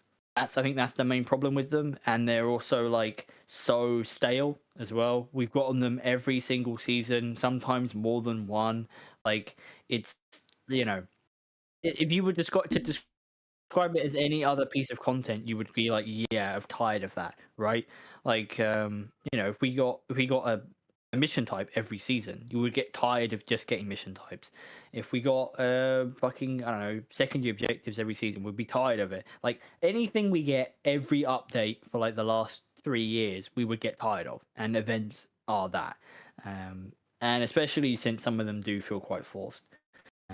But hopefully this one's better, or at least it seems easy, right? Like it's just going to be whatever the mission type is, cut into a Yeah, little nugget of if it gameplay. was something, well, the thing is, it can be something that isn't an event, you know, almost like taking the small meteor thing a step further into not being an actual event, where it could just be finding like just random bits of Expedite, maybe even just in enemies. Like maybe the seasonal event is completely distilled into, I talked about how in Rocal enemies drop Expedite. Maybe that could be an anomaly, right? A golden bug style anomaly where the enemies drop Expedite and that just counts towards you getting more Expedite. Because we proposed it could be like a meter, whereas like 500 Expedite for a script, something like that. If Yeah, that's how it's going to work. And I think that would, I think yeah, something you could do it in a very different way. You wouldn't even need an anomaly necessarily. There could just be some enemies could just be like glowing. And it's like, oh, that one's got Expedite in it, kill it, and it just drops some Expedite. yeah, I would say I wouldn't say anomaly because that completely destroys the point of an event, right? You're not supposed to know it's there, but Yeah, enemies could just yeah, randomly no, be Expedite riddled. I think in They're just eating it any for and some all reason. missions, any and all enemies could just drop a expedite, Yeah, and yeah, maybe you would know beforehand. you could even add an Expedite loot bug. Like it's really rare, but it would drop like a 500 outright or something. I think the only problem with that is that the game has a slight problem with shit like that already. I don't have a problem with it, but I can see it, and this is primarily caused from like Phasianite, Knight, right? Is it mm, like the one in the shop? yeah, Um, Phase Unite. that that started the problem, and is really the only example of it of a thing that's there kind of thing, right? Like another thing that is filling up your fucking data deposit, like not data deposit, just the deposit section of your screen, right? I thought you Um, liked that. and Asianite, I do, but it is absurd. And I feel like I would not blame someone if they were like, "This is getting ridiculous." Now there's going to be like Phasianite in all the like not Phasianite, no fucking hell, what is the Contrite, new one? Expedite, Expedite. Like, um, If only like it was yeah, Contrite. If only. yeah. But the fucking like Expedite is now going to be in like all of your fucking missions during this season. It would be a tad absurd. I wouldn't hate it, especially since you're not mining it or anything. You're just going to be picking it up passively because the enemies drop it, or during those events you'll get some. But I don't know. Well, It's I kind of like my idea because odd. I want them to. It's something they just haven't really touched in a while or led into. It's the kind of like very small, random, benign things like golden loot bugs or hooly hoarders. You know that kind of style of thing to get Expedite. I think that'd be kind of cool, Yeah, like the I mean loot that bug would one. be a cool enemy. Is like a deep creature that carries like Expedite, right? That because like Expedite only occurs lower down, I so it guess the would be a creature prospector from is down there actually the prospect that is comes. kind of that, but I mean like less pronounced even. Like it's not a boss. I want something pretty Yeah, it's just subdued, this you little know. guy that you need to kill. And maybe it doesn't dig away because that might be a bit much. Like people could get royally fucked and not be able to get like any of the Well, I things for suppose they've been script. leaning into that with the events, actually, the holiday events. Technically, like with the Yeah, bunny and which the wouldn't elf be and the great, skull. basically. I think it would need to be better and more than that. But I don't know. The event is something I'm not looking forward to, mainly because I know we're getting it and I know it'll be basically nothing. Hmm. Like the meteorites were cool, right? But otherwise, it's been a real mixed bag, right? And as in, like Mm, corruptor you never find, and even when you do, it's like kind of oh well, bit of a yeah, mid-ass I, fight. I like I like the comms Um, router. It's kind of too easy though, but I like that one they've a lot. nerfed it into being, and you've obviously got the dog shit of data deposit and the also mid, maybe slightly below mid prospector. Like they have not been on the ball for events, right? I They nailed meteorites, fair do you play. think the prospect would be a lot better if it didn't summon enemies? Um, it's I just know like it'd it's be just a even thing you have to worse. It chase. wouldn't be Like, gameplay. I think if why is it not like gameplay? I don't know, stayed within a proximity, or if it attacks you essentially, but not like much. Just like I don't know, he's like the Strato Fortress, right? Just kind of floats in the air and like attacks you like vaguely, It like shoots attacks you some shots at vaguely. you, but it's It not that attacks big you. a deal. Yeah, like clearly that's not its goal, but it is doing it, so it's not running away. If it didn't run away, basically, is the goal. But oh well. I think we've really got off topic. Not really, but still, we should move on. Um, The mission type debate is interesting, but I don't agree that Sabo and Escort, I think, are inherently unfixable in a way where people would never tolerate them in assignments. I agree, I just think it's not worth it anymore. For Sabo, you could add the ability for the OG long version to appear, but have the guaranteed spawn every map refresh be either the really short second version or the current day middle length third version as well, and have only the short version in assignments. They wouldn't do that. They wouldn't alter which variation of a mission type can appear in assignments. Like, like it's kind of important to me almost that you can have like a minimum length or maximum length mine expedition in the same assignment like slot. Combine that with more possible caretaker phases and maybe different hacking events. Different hacking events, absolutely. The caretaker is probably the main thing they shouldn't touch. Um, Changed version of other two rival events. Yeah, well, mainly the comms router is like altering that into a way of doing the hacking pods. Has always been something I'm a fan of. Escort has similar issues in my opinion, and you could also give it a similar treatment, just with Omeran phases and different stops, or allowing you to refuel at any time with dotty speed, depending on how many working fuel tanks you have inserted. If the mission type ends up like those two, you could just repeat this a third time. Okay, I guess the last part is the most relevant part to season 5. It's not going to be like those two. It's going to be, I'm betting it's going to be a mission type that's not going to require any kind of ridiculous changes like that. At least that's what it should yeah, be. and the key why we know it's not going to be that is they have said, like noted, they know those two mission types are not great, right? Like they know they fucked up. Like they've specifically said they would definitely fix stuff on um, escort duty. The amount of stuff they didn't like fix escort duty in the end. They gave up, right? Like when escort Yeah. duty came out, they were constantly changing stuff, weren't they? Like trying to improve it, trying to make it more playable, trying to make it more rewarding. And it wasn't a matter of they nailed it. It was a matter of they couldn't justify spending any more time on it. Yeah. Really, That's what I mean. I don't think I've ever used the word unfixable, but I think that's what Unschmuck was referring to when I said something like that. But I've never meant unfixable. I've only ever meant they just can't. It's just not worth it anymore. It's the point of no return, not at the because it time, can't be fixed, but just because it's not worth the effort at this point. Like clearly, Deep Rocks, the content that they're going to add to Deep Rock at this point in time is precious, right? Even if you believe yes, that they'll continue making updates until year 20 of the game, right? They're still currently only adding one season per year, currently. which means that like the content they add are so finite, um, and ultimately them spending an unholy amount of effort trying to make those game modes remotely playable is probably not worth it, because inherently change them a lot. Like, my idea of the caretaker being able to be fought at the very beginning, but it would be harder, right? Like that I idea think that is. would probably take a lot to perform, I don't think like it to would. pull off. I don't think it would. I think it's actually surprisingly simple if you accept the fact that they could just make the caretaker weaker than it is now, right? Taking the hacking stations would literally take off a section of its health. Is my idea. Like literally, I guess, you'd get yeah. down to one because I think that's what people need.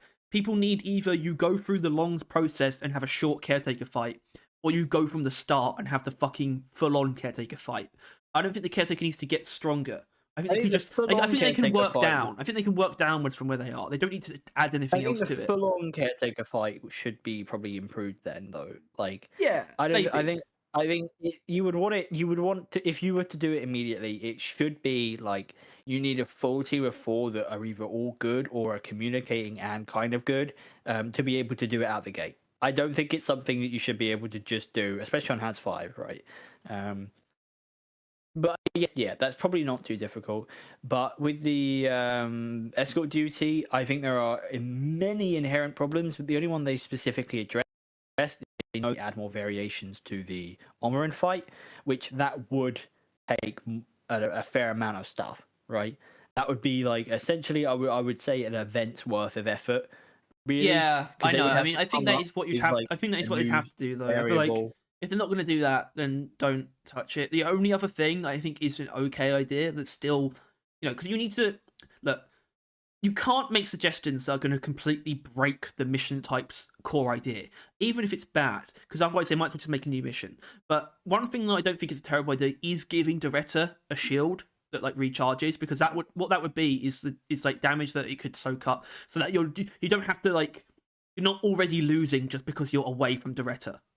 That sucks. Yeah. And if you just had a little bit of leeway that is like damage that you don't have to repair yourself, and combine that with making the Hearthstone a bit more interesting, that might make it, I don't know, like maybe just below salvage up or something, or just salvage up tier, maybe.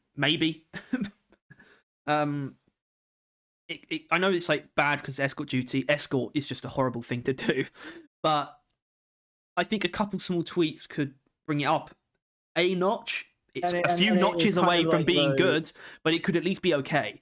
I think okay is yeah achievable.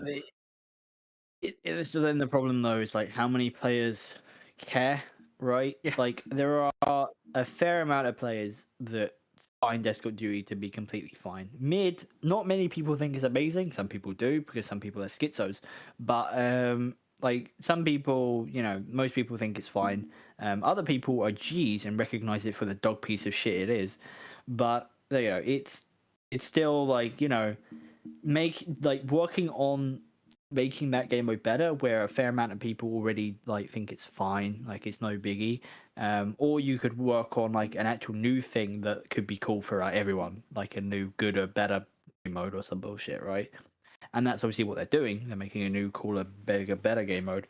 But I don't know, it's kind of it's the really sad, annoying thing about the current state of Deep Rock, which I really don't want to get into now, but I will just say that Deep Rock used to be so full of possibilities, and at this point in time, it's not. And there is a good chance that it's never actually been that full of possibilities, and they've always kind of known that. But like it's probably as soon as season started, or actually that's not fair. Probably even as soon as the game 1.0'd, the amount of things they could do with the game drastically reduced. And I don't know, it's just you can't expect that kind of stuff anymore, especially now with so little content coming every year. The content has to be so precise and pinpoint, to be the right thing, right? Even if it's good, it might not be the right thing, right? Mm-hmm. And that's tough them, I imagine, especially for the players, because the fucking, or especially for players, but also for the players, because it's like, you know, they're adding all these good things, but you know damn well that it's not what you wanted. Like season 4, there's nothing inherently wrong with the stuff they added. The Jetty Boots minigame and actual items are all right. The randomizer works sometimes, and it's Yeah. like Well, I interesting. mean, even then, it's Um, like it's a bit dodgy. It's a bit dodgy. Yeah, like sure you could immediately say the content was good, but it was generally all up to their usual standard of looks good, plays well, interesting, stuff like that. But ultimately none of it was what the game needed. And it's that kind of problem of like even if it's good if they fix these game modes, is it what the game needs right now? Right? I would argue industrial sabotage, it kind of is. Taking that out of assignments would actually benefit the players and the game a fair amount, right? A lot of players would breathe a very large sigh of relief, more than not, if you just took it out of the assignments. Yeah. But I they're mean, pretty that's dead set on not doing probably that for some reason. that is probably such a oh fuck, I'll say it, it's probably such a sad thing for them to think about. Like, are we just going to remove Well, yeah, this thing that we that's why worked they're on for so fighting it, long? right? You know, I wouldn't want to if I were them. I No, and really they wouldn't clearly want to. don't. But, No. like, it's like then you as the devs just have to put up with the fact that the players fucking hate it and they blame like the reason they stopped playing the game for it. Like if they're so insistent on keeping it in the assignments, then if the players all leave, then that's their decision at that point, right? That's the consequence of their decision. Which obviously not everyone left, but I am sure that probably 1,000+ people quit because of them putting it in assignments. Which I I know think in it the might be a grand little scheme bit of more than things, that. it almost If I'm being definitely is. honest. But like, still, it's like, was that decision really worth it? I really can't think it is. And at this point in time, you can't really fix the game mode, so you just take it out. That was what we were saying, and where we started. But yeah, Harry, let's continue on with the comment. On that note, have you noticed that Sabo has no normal stationaries or wandering enemy groups? I know it makes sense for lore reasons or whatever, but I will never unnotice how fucking boring that is from a gameplay standpoint. Holy shit. Well, yeah, maybe that's an easy thing you could change, I guess. About industrial sabotage. You're never going to get a Spitballer or a Brood Nexus in there, or wandering groups of enemies. You do get ambushes, so maybe that's something. I don't know. Probably wouldn't do that much. I actually don't think that's that bad, to be honest. Okay, so this. It's Uh, it's part of the problem. It definitely is. It's once again where industrial sabotage is an exception to the normal gameplay loop, and yet it's trying to pretend that it is part of it. Um, yeah, but continue. I love this one. You want to do a community what? Post your what? I legitimately can't hear what you're saying. Trying to say fucking British people in it, mate. And I don't remember. I don't remember either. I think it might have been for the Oh, it'd be, the drawing thing where I said about asking people for ideas. The community post, I think, is probably what I said. Um, just asking for ideas for enemies, but maybe we were completely incomprehensible. I don't know. you're a bit British. Been known to happen. Fuck you. I want the Warthog to get a one-shot pump action overclock. More damage, fast reload, low ammo, one shot. I tried an overclock exactly like this in a mod back when it still worked, and it was so much fun. Just Maybe slug round, right? yeah, that could be fine. That could be fine. Problem is, I'm really careful with what I consider a good idea for a Warthog overclock because of the number of them. Right? Yeah. If it's only getting one, it's got to be really good. But it also, unfortunately, the rest of them are so boring. This is why I wanted to get two, because one of them can be like that, like quite quite extreme, but still recognizable, and the other one can be much more extreme in terms of like just something completely different. I feel that's why it needs two. It needs one to ease you into the more extreme one. Do you know what I mean? Yeah. Because they're all so boring. So it can't just get one insane overclock out of nowhere. It kind of needs to make it make sense. So please, the poor Warthog. Okay. Oh yeah, I remember this. This kind of actually annoyed me. Replaying old seasons sounds like a sunsetting feature to Harry because it probably is one. It's pretty clear to me that DRG is on the way out, though I don't bitch about it as much as most other people because I have the basic human level IQ to understand that keeping all your passion for a project for more than 6 years of constant work is very rare, and that the game is more than complete as is. Ghost Ship is a passion-based studio. If they're not happy continuing work on DRG, they're not going to keep slaving over it. Edit, looking back, I've no fucking clue why I agreed with there being no good reason for this. You guys keep bringing up this completely unnecessary question. Why would you add something like 2 people ever use? No one's ever going to touch it. It's like, I guess the entire reason anyone wants this is to keep every battle pass in the game instead of adding another 4,000 compressed gold alien items to the Matrix Core / Cocker Creek pool. None of the past level 150 veterans will touch this feature because it's designed to make the progression healthier for new players, just anyone who didn't finish the pass. Finally, first of all, carrying a dreadnought on my back, rock and stone. What do I? Alright. What am I meant to do with that? Well, you've read First like of all, three different I'm gonna have to be not. I wouldn't say rude. Maybe a little bit rude. You say it's common sense to see that Deep Rock's on the way out, and sometimes it feels like it is. It's kind of just not. They've been very, very adamant that that's not the case, and that they're going to keep going for a while, for some reason. But well, yeah, no, but there's obviously, I think as far as Ghost Ship are concerned, it's not entirely on the way out. It's obviously on the back burner, right? Like they want to get Rogue Core out, but it's right now, like we should, like if they are men of their words or men and women of their words, go like Deep Rock should pick there are no up Danish women again. It should pick up again in content and seasons and attention after Rogue Core has come out. We assume after like a year or two, right, of Rogue Core getting like more updates and building up Rogue Core to be a more sizable game. But like, they should be coming back to Deep Rock at some point with more power and energy. But I think they are, Rock, but in like more condensed bursts. That's what season 5 is. I think it's going to be like a yeah. relatively short burst, but they've got the energy to do it. Yeah, but like I think as far as outside of Ghost Ship, as far as the gaming sphere and players, Deep Rock Galactic is on the way out, right? Let's be honest, like we're hoping for season 5 to be at all-time peak, right? We're hoping for it. But let's be realistic. It might not be, right? I feel like there is a very good chance that the game peaked in season 3.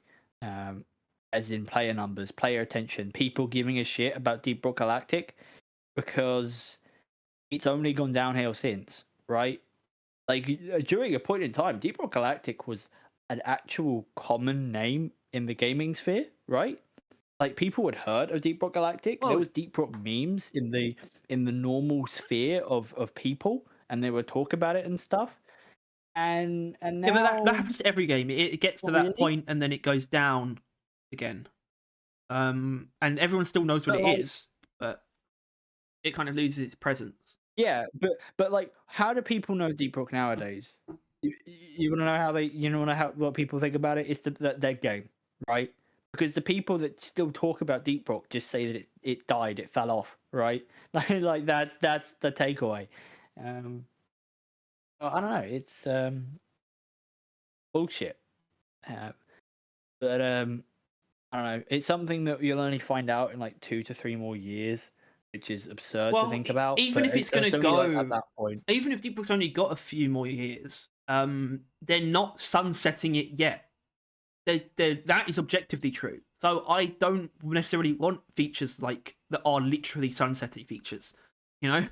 That's the point. Like I don't. This is more directed at Unschmuggle specifically. That was my entire point. I knew it was a sunsetting feature, which is why I'm questioning why it's coming now. We're not in the time of sunsetting Deep Rock. We're in the time of trying to go in the opposite direction.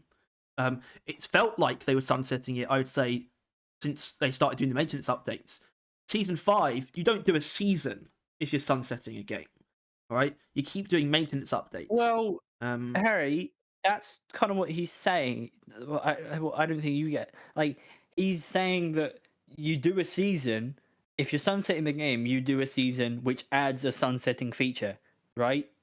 Like, that's you do. You do a season 5, which adds the going back to play old seasons, and then you do a season 6, which adds another sunset feature, and then you hit like season 8, and it's basically over by that point, right? You slowly sunset it. But if Ghost Ship, like, the problem is that Ghost Ship could change their mind.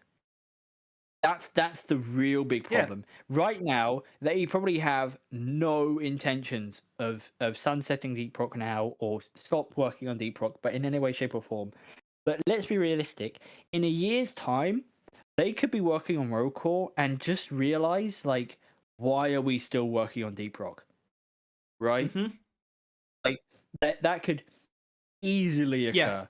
Easily. And I could see that, right? I could see Rocore, if Rocore blows up, it would instantly be more rewarding, right? Out the gate, right? If like people, Rocore's numbers are off the fucking charts, it becomes like one of the biggest like rogue likes in the like the current day. Like, you know, it's huge, right? Then it's like boom, instantly, like, well, we work on Deep Rock, it's got worse numbers. But second of all, you know, by the sounds of it, like they are enjoying Deep Rock more, and if anything, more again, right? Like it seems like working on Rollcore has reignited their love for Deep Rock, but when they go back to work on Rollcore, Rollcore could just reignite itself even more, right? They could be doing more things, new ideas, so like so much quicker because of, you know, the coding bullshit, right? Like like something like that could occur because ultimately, like they've said, they're never actually set in their ways, right? Yeah. Like they everything they do is susceptible to change, and it's foolish to think that their idea of like not they have no intentions of sunsetting Deep Rock won't change, right? It's whenever they said Well, that, right? It's always like apparently it also does actually make too much money for them to stop. Apparently, like I think Jacob said that. And I nice. hope that's true because it's just probably gonna be the most greedy thing I've ever said. But as long as the content's still good, um, I don't. I wouldn't mind them keep working on it even if they don't want to. As long as the Cool. content's good, because you know we're consumers, right? We're playing the game. We want good shit in the game, It's and we want them definitely to a make game good I stuff. consume, Obviously, but Harry, If Rocore is really good, then I want them to work on Rocore as could well. make more. Yeah, Like, might like it more. Who knows? yeah, Very as possible. mentioned, I believe I could, because I think it's a lot more up my alley I think you're going to like than Rocore Deep Rock. more because of the age that you are now. I just mean more developed. I think in terms of taste, right? And I that, guess. yeah, as in you probably, I don't know. Maybe you know what I mean. Maybe you don't. I know what I mean. I think that's a real thing. Right, Um, as long as you know what you mean. But yeah, no, I don't know. I think this might technically fall under a sunsetting feature, but I don't think they added it because of that. But I do think that like I think they added it because they had a I don't know. fucking caveman brain moment. I think that's why when coming up with what they were going to put in season Yeah, 5. I think that's all it is. Which is why I don't I I don't think it is. I think you're right. I don't think it is actually a sunsetting feature. I don't think they see it that way at all. yeah, but Yeah, I think it's also yeah, but I think it is silly to not worry about that because yeah, I think when Road Core comes out, there is a chance that they will change their mind, where they will start, you know, like looking at Deep Rock as a bit of a relic. Like if Deep Rock starts earning less money, getting less numbers, being more and more of a thing that pain in the ass to work on, and the community getting even more toxic, right, and even yeah, more vitriolic, and even more ungrateful, essentially. As much as that's a bit of a cringe word to put it, but you know what I mean. Like if every time they do put the effort to update Deep Rock, which they have to then, you know, sacrifice Road Core to do, which is a much more successful game in this scenario, it would just be foolish to continue yeah, working on Deep Rock. And if ultimately it does get to the point where they enjoy Road Core more, I am sure they will make the decision to leave Deep Rock behind. I don't think that's not anywhere close to what they're currently thinking, but I think I don't know. It's on the table eventually. Yeah, I guess it just has to be that Deep Rock just has to do well enough. Essentially, if Deep Rock can come back, that would probably save it. But I think Yeah. if season 5 is not a noticeable blip in players, which I think is damn near impossible, I do Oh, it's think not it going could to go easily. unnoticed. It's not going to go. Yeah, like It might not. it's like I don't think it will be a new peak personally, but I also think it will surpass it's, season 4 and 2 easily. thing is, Um, season three had no reason to go off as hard as it did. Right, but building up that's to why, season Tyler. That's 3, why I don't think there was like quality is necessarily nothing. going to guarantee them to get like a big player boost, right? Just because season But 5 is Harry, good, it's it's not not going to just mean anything. it's not just quality though. It is a prelude to a brand new game, right? Like a culmination. It's a new game mode. It is so fucking marketable, right?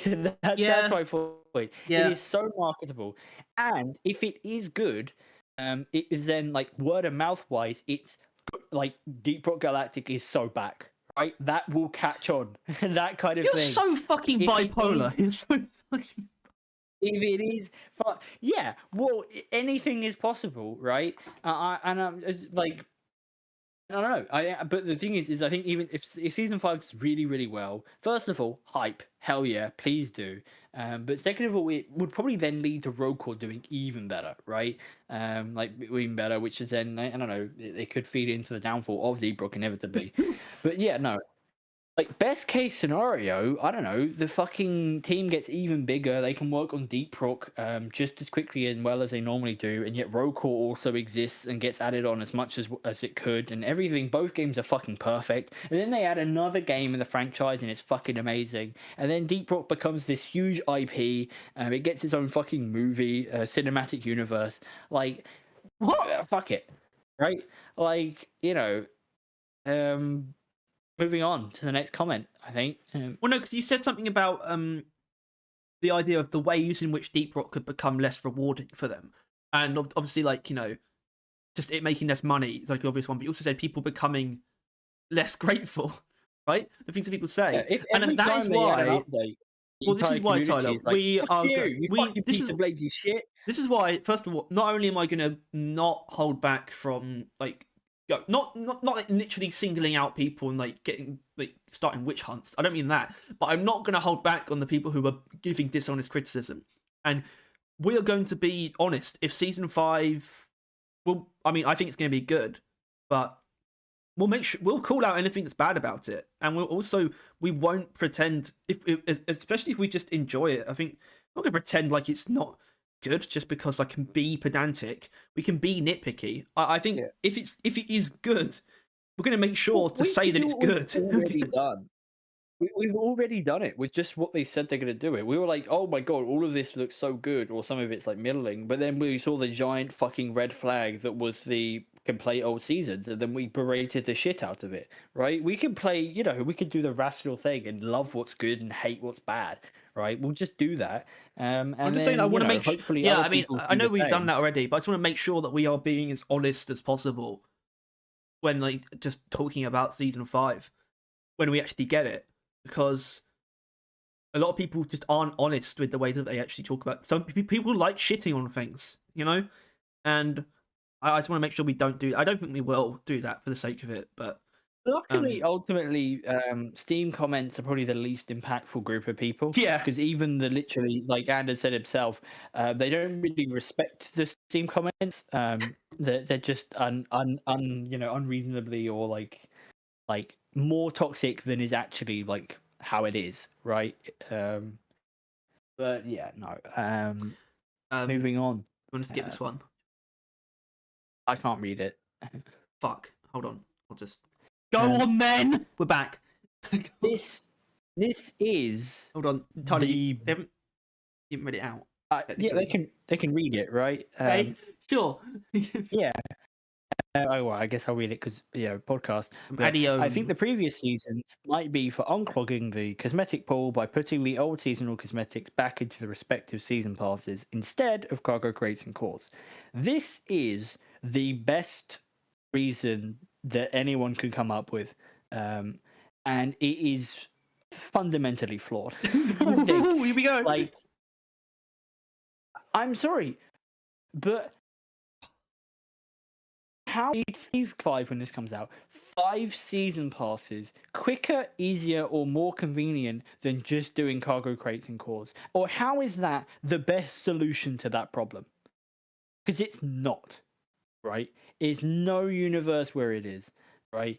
It's just, first of all, we'll probably already have those cosmetics, and it's kind of like what happens then? Or if you only have some of them, or like, I don't know, like it doesn't work fluidly at all in any way, shape, or form.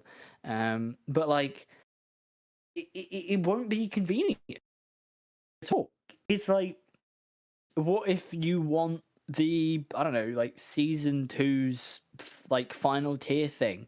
Like, I don't know, like, and cargo crates and cores. What's even in the cargo crates? It's just the weapon frameworks, right? Frameworks and victory moves. Yeah. So it's, you would need scripts. That would be the main thing, which requires completing the pass and doing those daily missions.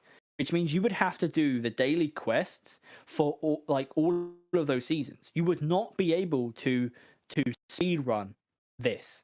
It's not possible. It wouldn't occur, right? You need to get all the scripts for all of the seasons, most, like, some of them of which you would need to do the daily challenges for. Like, I don't understand how this would be better than the cargo crates. And if this even is the solution to that problem, it is not the best solution to this problem. The best solution would be to do something better, right? Where they would then create a season only framework crate or something, right? Which is more common, or like alongside, like, I don't know, like the thing earlier where you would insert like the season core like thing or whatever into a chest or into something to get it, right?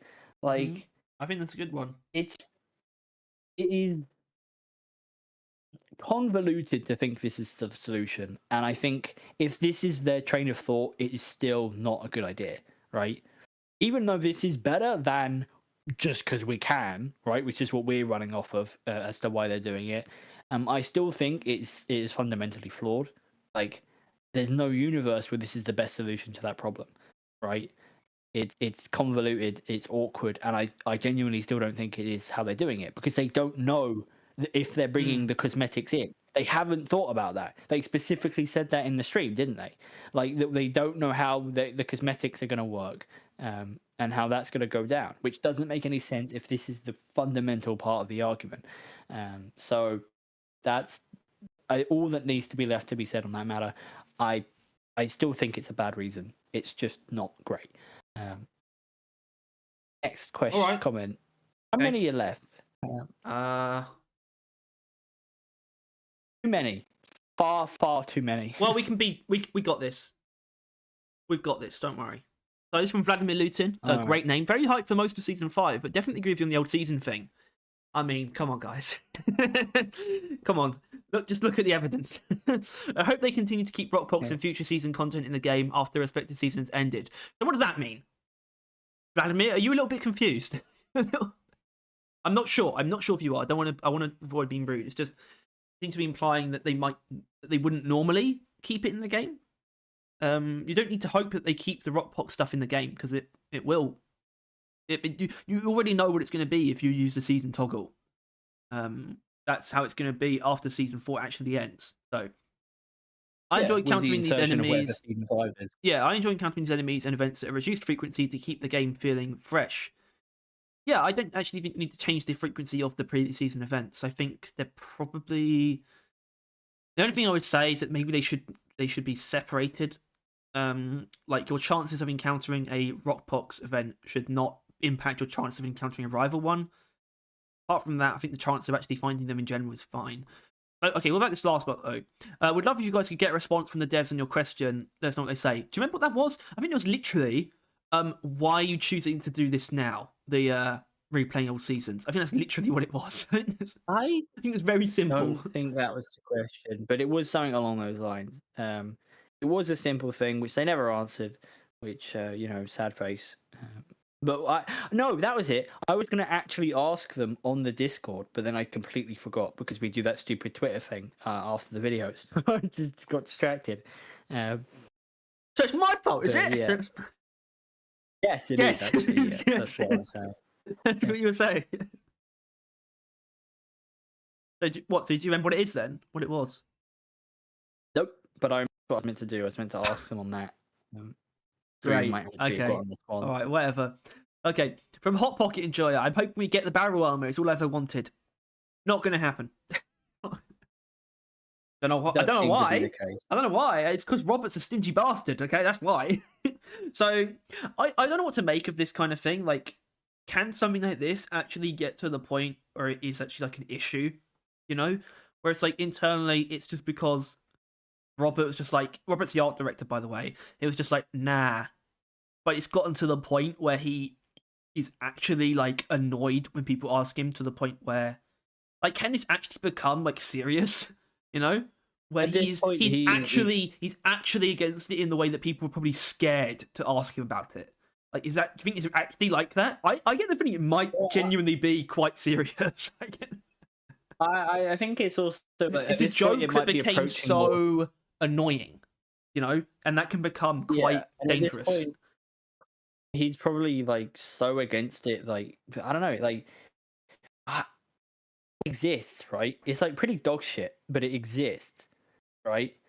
There's no real harm just adding it, right? But he just doesn't want to, right? Like I guess that it attacks the artistic direction he Oh, has of the game.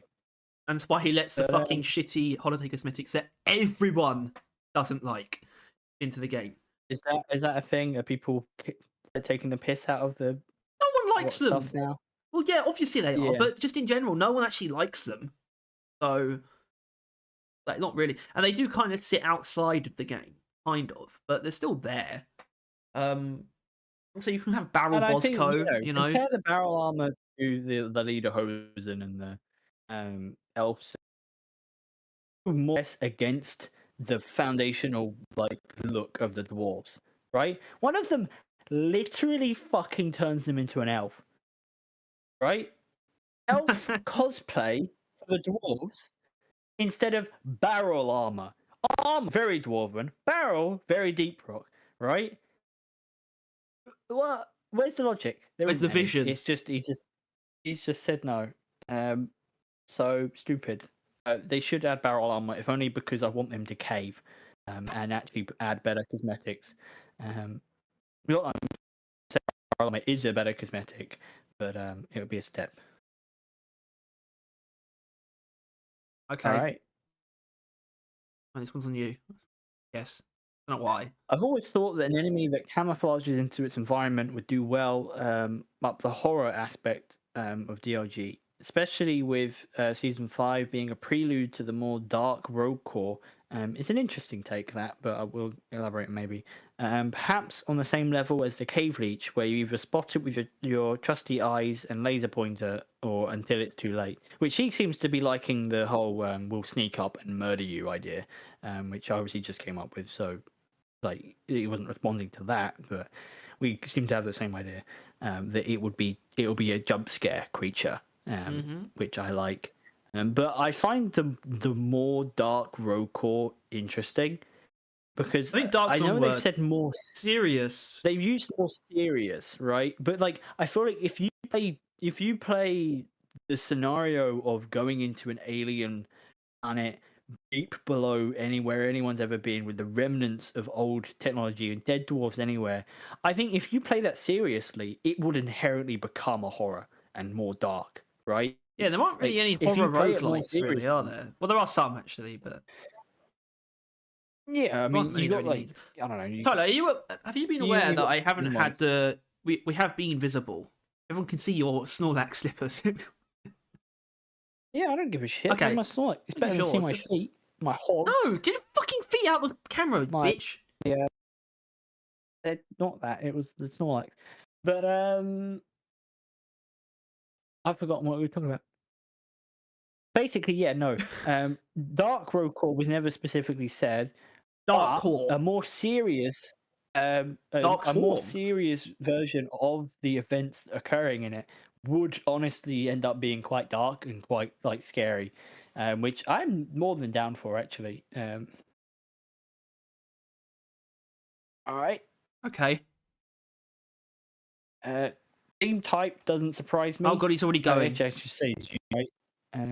What? Actually, I can't read that. It's grey on grey. Grey on grey. Jeremy Rivera 79. That's right. That's an odd date to be born in. Game type does not surprise me. No, doesn't surprise anyone. That's not surprising since it didn't really surprise anyone. A new mission type is much needed since we haven't gotten one since season 1. Hopefully, it ties into roll call. I think we already know it. It's actually we don't know it's doing that, do we? That's never actually been said, right? Not officially. No, it's actually just true. heavily assumed. Okay, well, I mean, All sorry, I ran out of disk space. Sorry. I don't know. About whether, well, I think it might have been whether or not the mission type is inherently themed. Considering the theme is going to be road core, the mission type of the theme is very likely to be road core based. So yeah, I guess it's safe to assume that. Yeah, I still think it's going to be like constructed in a way where it's not like, you know, it's not going to be industrial sabotage levels, but it's still going to be season themed. It's still going to be a themed piece of content, I'm sure. Yeah, it'll be like if the Rockbrook's warning was an actual game mode, right? Like just kind of makes sense. Like maybe we're gathering a special type of resource for a modified drop pod that can get you to the cave epoxies. Core. It's an interesting, interesting theory, really. That you're getting the equipment required to go down that deep. That's actually not a bad idea. Like then, it's almost like building up like the amount of expedite that they need to go down to the core, which would probably mean it's not expedite. They wouldn't have, yeah, whatever resource they need to get down there in the first place. I think the assumption is that expedite. expedite is literally made with what the core is made of or something. I guess is the assumption that you're supposed to make. It only forms like that deep down, really. Yeah, the idea like, of actually collecting a fuel, like a type of fuel that's needed for like this ultra drop pod. That's not. I kind of like that actually. Unpopular opinion, but I hope one of the new enemies is a robot. Whoa. That is an odd opinion. Also, a new boss enemy would be pretty cool, but we got that in season 4, so my hopes are lower in that regard. Yeah, I would be surprised, and I can't read it anymore, so you have to take over. Okay.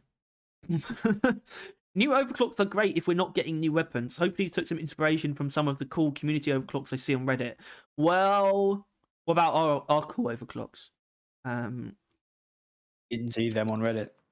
New overclocks are great if we're not getting new weapons. So, do you mean that in the sense of because we're not getting them now, or because you've not ever? I'm not really sure. I mean, I don't care. New overclocks are cool anyway. Hopefully took some inspiration from some of the cool community overclocks in Reddit. Well, they probably haven't taken much inspiration. As far as we know, a lot of the ideas precede season 1. Obviously probably not for the Gen 3 weapons, but a lot of these ideas are quite old. That doesn't mean they haven't been completely reworked. They might be very different to how they were originally, but I think a lot of these ideas are fairly internal. We'll have to see. Who knows? Maybe they have taken inspiration for some particular ones.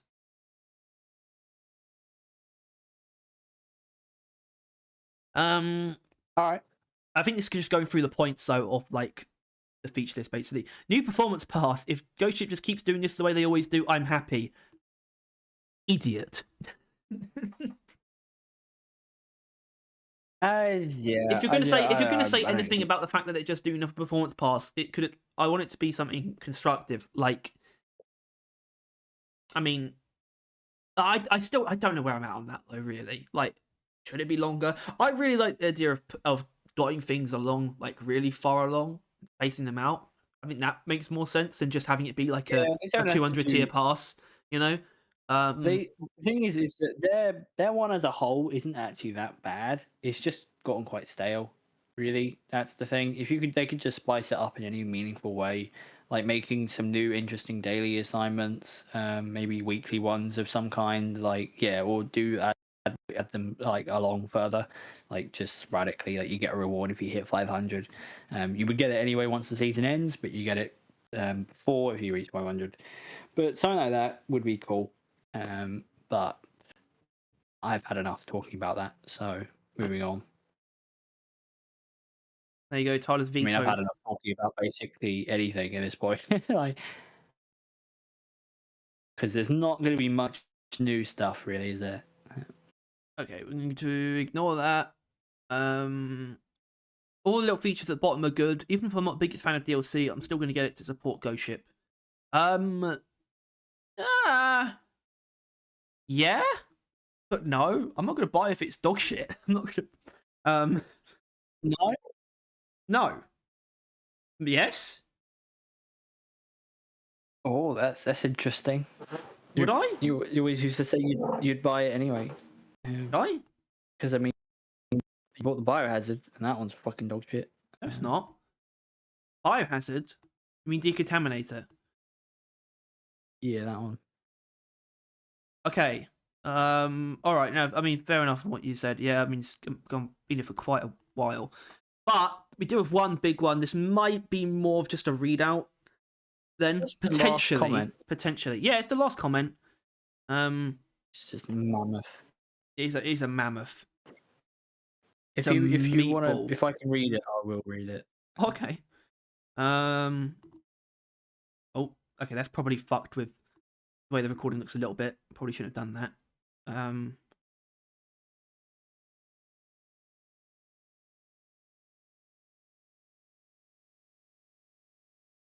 Oh, okay. I thought you would. All right. Let me get comfortable. From Actually, that was Ruben the uncomfortable. Grey Fox 4649. Sorry for the bad English. Don't worry. One, new season's theme. It's okay. We know about long time ago. Okay, so maybe this is why Tyler shouldn't read this, because I feel like I can fill in the gaps easier than rather just reading it verbatim. All right, you try then. What? Read the same bit I had again? a good time reading it. No, you just read onwards and we'll see how that goes. But reading it's all right, like in your head, like it makes sense fine. But out loud, not much. Actually, I'm reading head. Go on, you do it. A new type of missions has been long asking for himself. Oh my god, is this from the developer streams. Screams. I only Scream. yeah, I mean, I'm not great at reading either. I only understand it for myself that it would be a mixture of mining expedition, generation of caves, their length and size, and egg hunt, searching for minerals and things related to the theme of the season. So yeah, that kind of important. I mean, I think the very basic collective assumption that's been made is that it's just going to be that plus some unique mechanic that's not too overbearing but still makes it stand out. That is kind of just a collective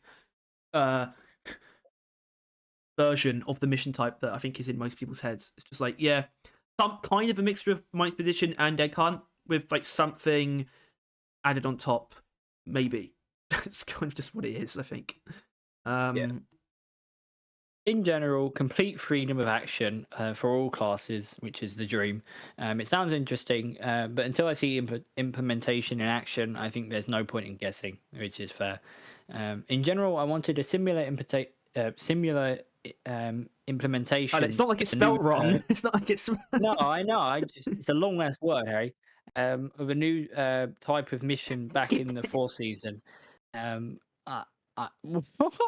up. Skip the word. I don't know if there are console mods for DLG or not. Because I mostly play on PC. Which first, just so we're clear on this, if they add mods on Xbox, they're sunsetting the game. Like at that point in time, it's over. Well, I mean, I've said this before. I only want mods on console if they are sunsetting it. I'm not a big fan of having mods in games that are still being worked on. Like, which is, might be a weird take, but I think people can see why. I kind of just like it to be what developers intend until they have no intentions anymore. Yeah. I've lost the ability to read it again. Okay.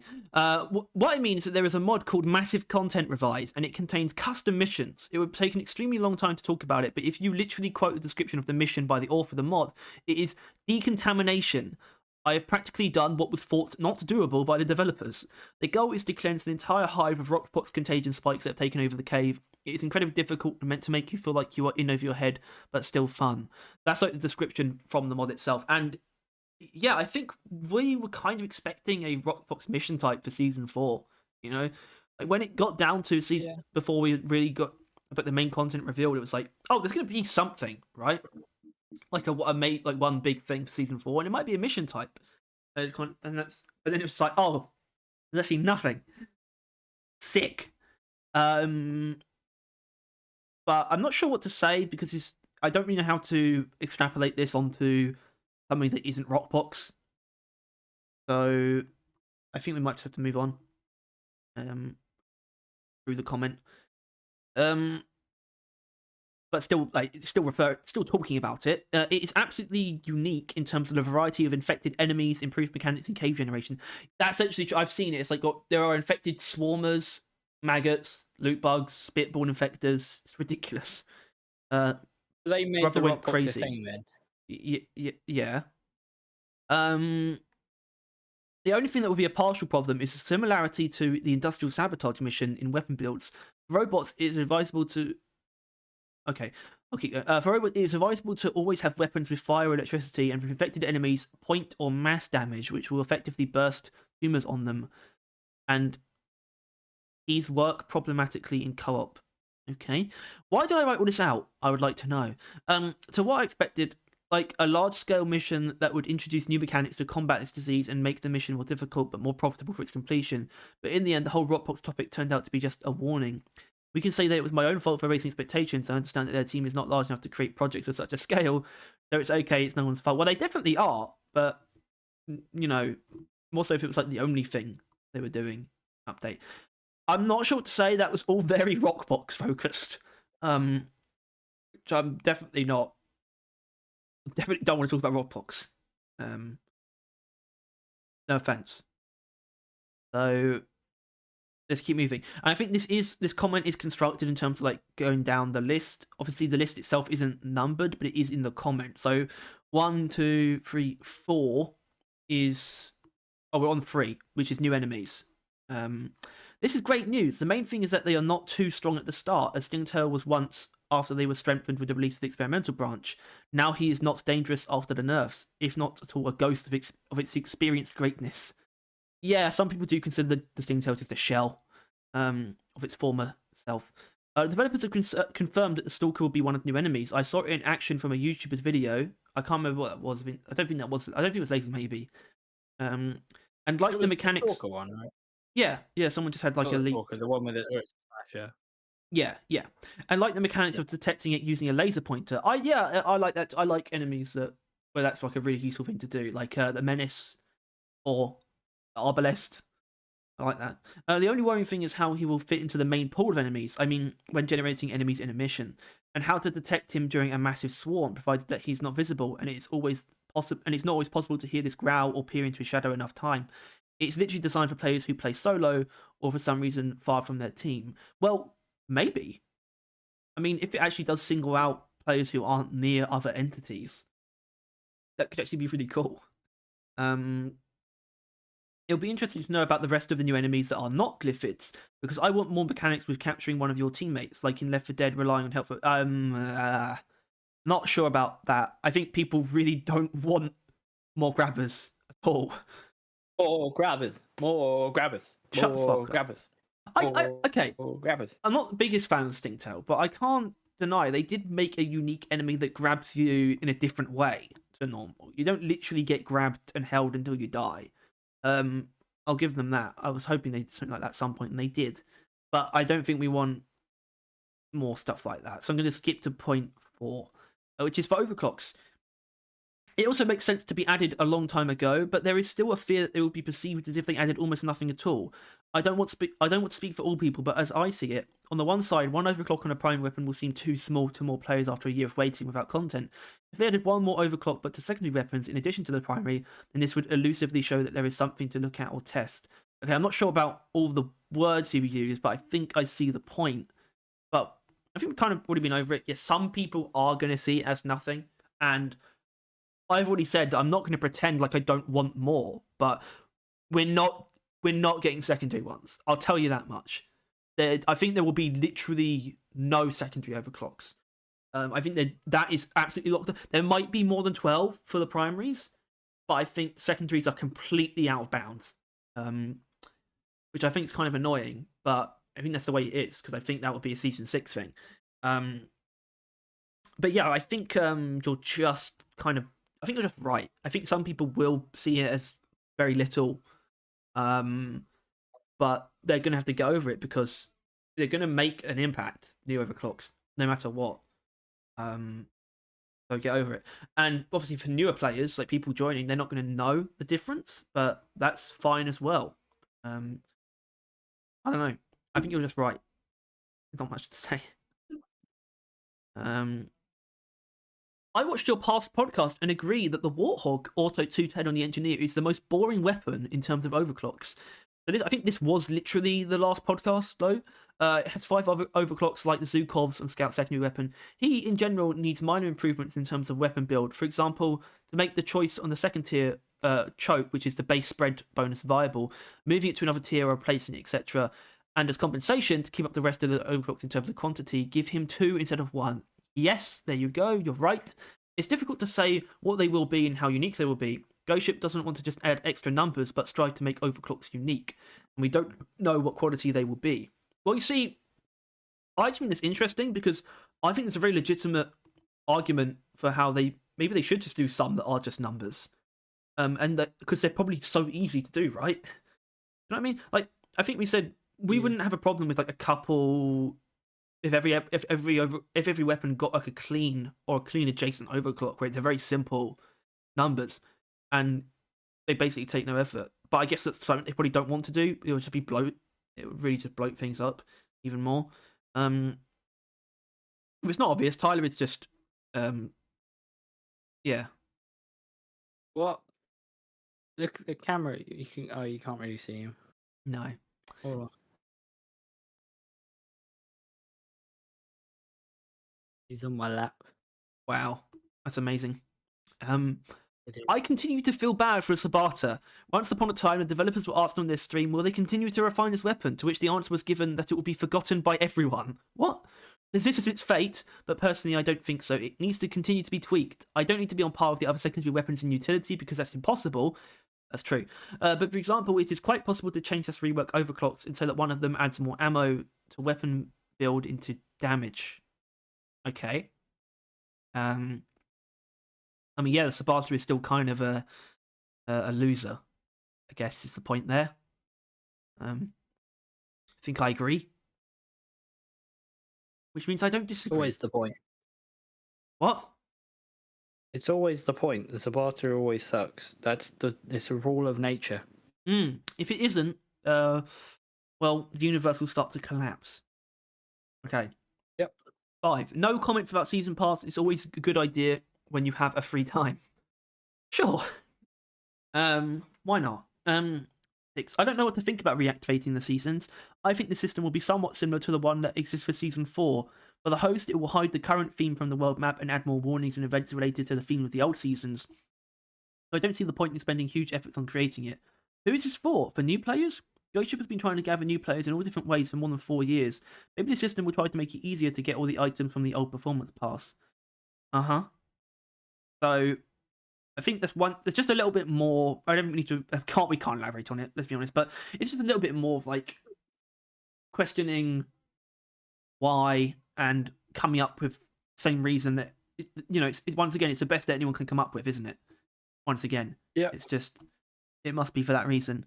7 about other changes. Dance monkeys. A dwarf Long drunk from Macterra Brew, sleeping soundly on the floor and farting with gravy. Haha, XD. I want to see the new dance animations. Okay. Okay. Yeah. Oh, Jesus Christ, look at him. Jesus Christ, that's He's Jesus Christ. He's zoinked. This is when I like him. When he's not This running is when I around. like him. Yeah, when he's not running around, attacking all my pens and meowing constantly. But yeah. All right. Thank you all for watching. This was a long video, and also a podcast where we responded to your comments. Your very meaty, very impactful comments. Thank you for leaving them. It makes our lives a lot easier, and we don't have to come up with the opinions ourselves. Please feel free to not leave comments on this one. You don't have to. You can take a break. You can put your feet up and not comment on this video. What's he doing? He's trying to Just escape. relax. He was, but I stopped him. Yeah, but yeah. I hope you all enjoyed. I hope we didn't insult you. I don't think we insulted many comments, so that bodes well. Anyway, off we goes. Cat bum. Censor that. All right.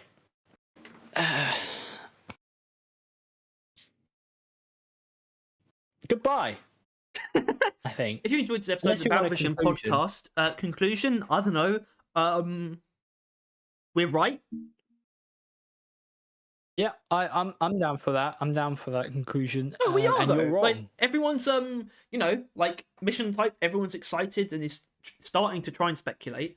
Overclocks. Everyone's excited, but there is a slight like concern of whether or not there'll be like There's enough. the right reception. And then there's the reactivating old seasons thing, which is just universally confusion / well, yeah, just confusion. Why is this here? And why are they doing it? Yeah. Why are they pretending this is as big as a deal as the other things? Exactly. Like, and new enemies is always completely yeah. focused on the Stalker, I suppose, because it's one that we know about. But there's still, I guess, some excitement about just more stationaries. I don't know. Like I said, we're right. I think we're just at least as far as our audience is concerned. Which that tends to be how that is. I'd be surprised if they watched us and disagreed with all of our opinions. Well, sometimes people do. Well, but not all of them. But yeah, thank you all for watching. Be sure to kill God on your way out. Don't have. I'm gonna go bed now, even though it's like 4 in the afternoon. It's so hot. I hate hot. The winter is so much better. I'm wearing a jumper, man. Well, that was a huge mistake. Yeah, it was. It was all your I fault. literally can't keep my fingers apart like that. Yeah, you got problems. Problems? I've got abilities, mate. Oh. Christ.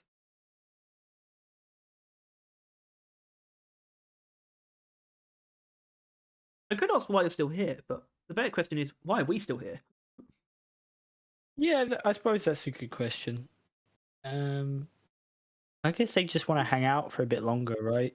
Like, that's what I do. When I see a really long video, I'm like, oh, good, this will do me for like, playing games for like the next 3 or 4 to 5 hours.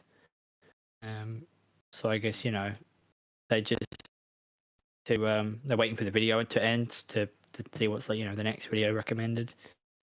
And now they're sitting there like, what am I doing? Yeah, but I feel here? like the person who's still here isn't gonna leave. You keep going. Right? Yeah, I mean, You're a real one, first of all, or you're asleep. You're either a real one, asleep, or doing a chore. Which would not be so Um, complimentary. Which no, but fairness, I think it would be absolutely insane to watch us like straight on. Like, oh, I'm going to watch the new Barrel Vision podcast, and then they sit down and they just watch it like this, and they like pray or something with their hand. So they don't do anything else. Yeah, and they just sit there for like 3 hours, just staring at the screen and listening to us talk. I think that would be really concerning behavior. But no, if we're on in the side view, or you've got YouTube Premium and you can listen to us without seeing a screen, which I don't have, and I forget is even a thing, right? Like Spotify Premium, I bought that up in a just heartbeat. use an MP3 converter. Just do it illegally. Just download our podcasts of a website. I don't know. Pirate them. I don't care. Yeah, pirate our Look, frankly, if podcasts. you go through the effort to do that, it's a compliment. You know. That like if like I don't know, the internet went down or some bullshit, like all networks You have break. to break into like Our the videos would YouTube servers, like the physical servers, to yeah. find it, find the content. YouTube goes down and like blows up, but our videos are saved because some random guy saved our Yeah, videos. We would be pretty chuffed. yeah, Because yeah. Harry's not saving them; they're gone. No. And I'm frozen, aren't I? Okay. All right. Bye.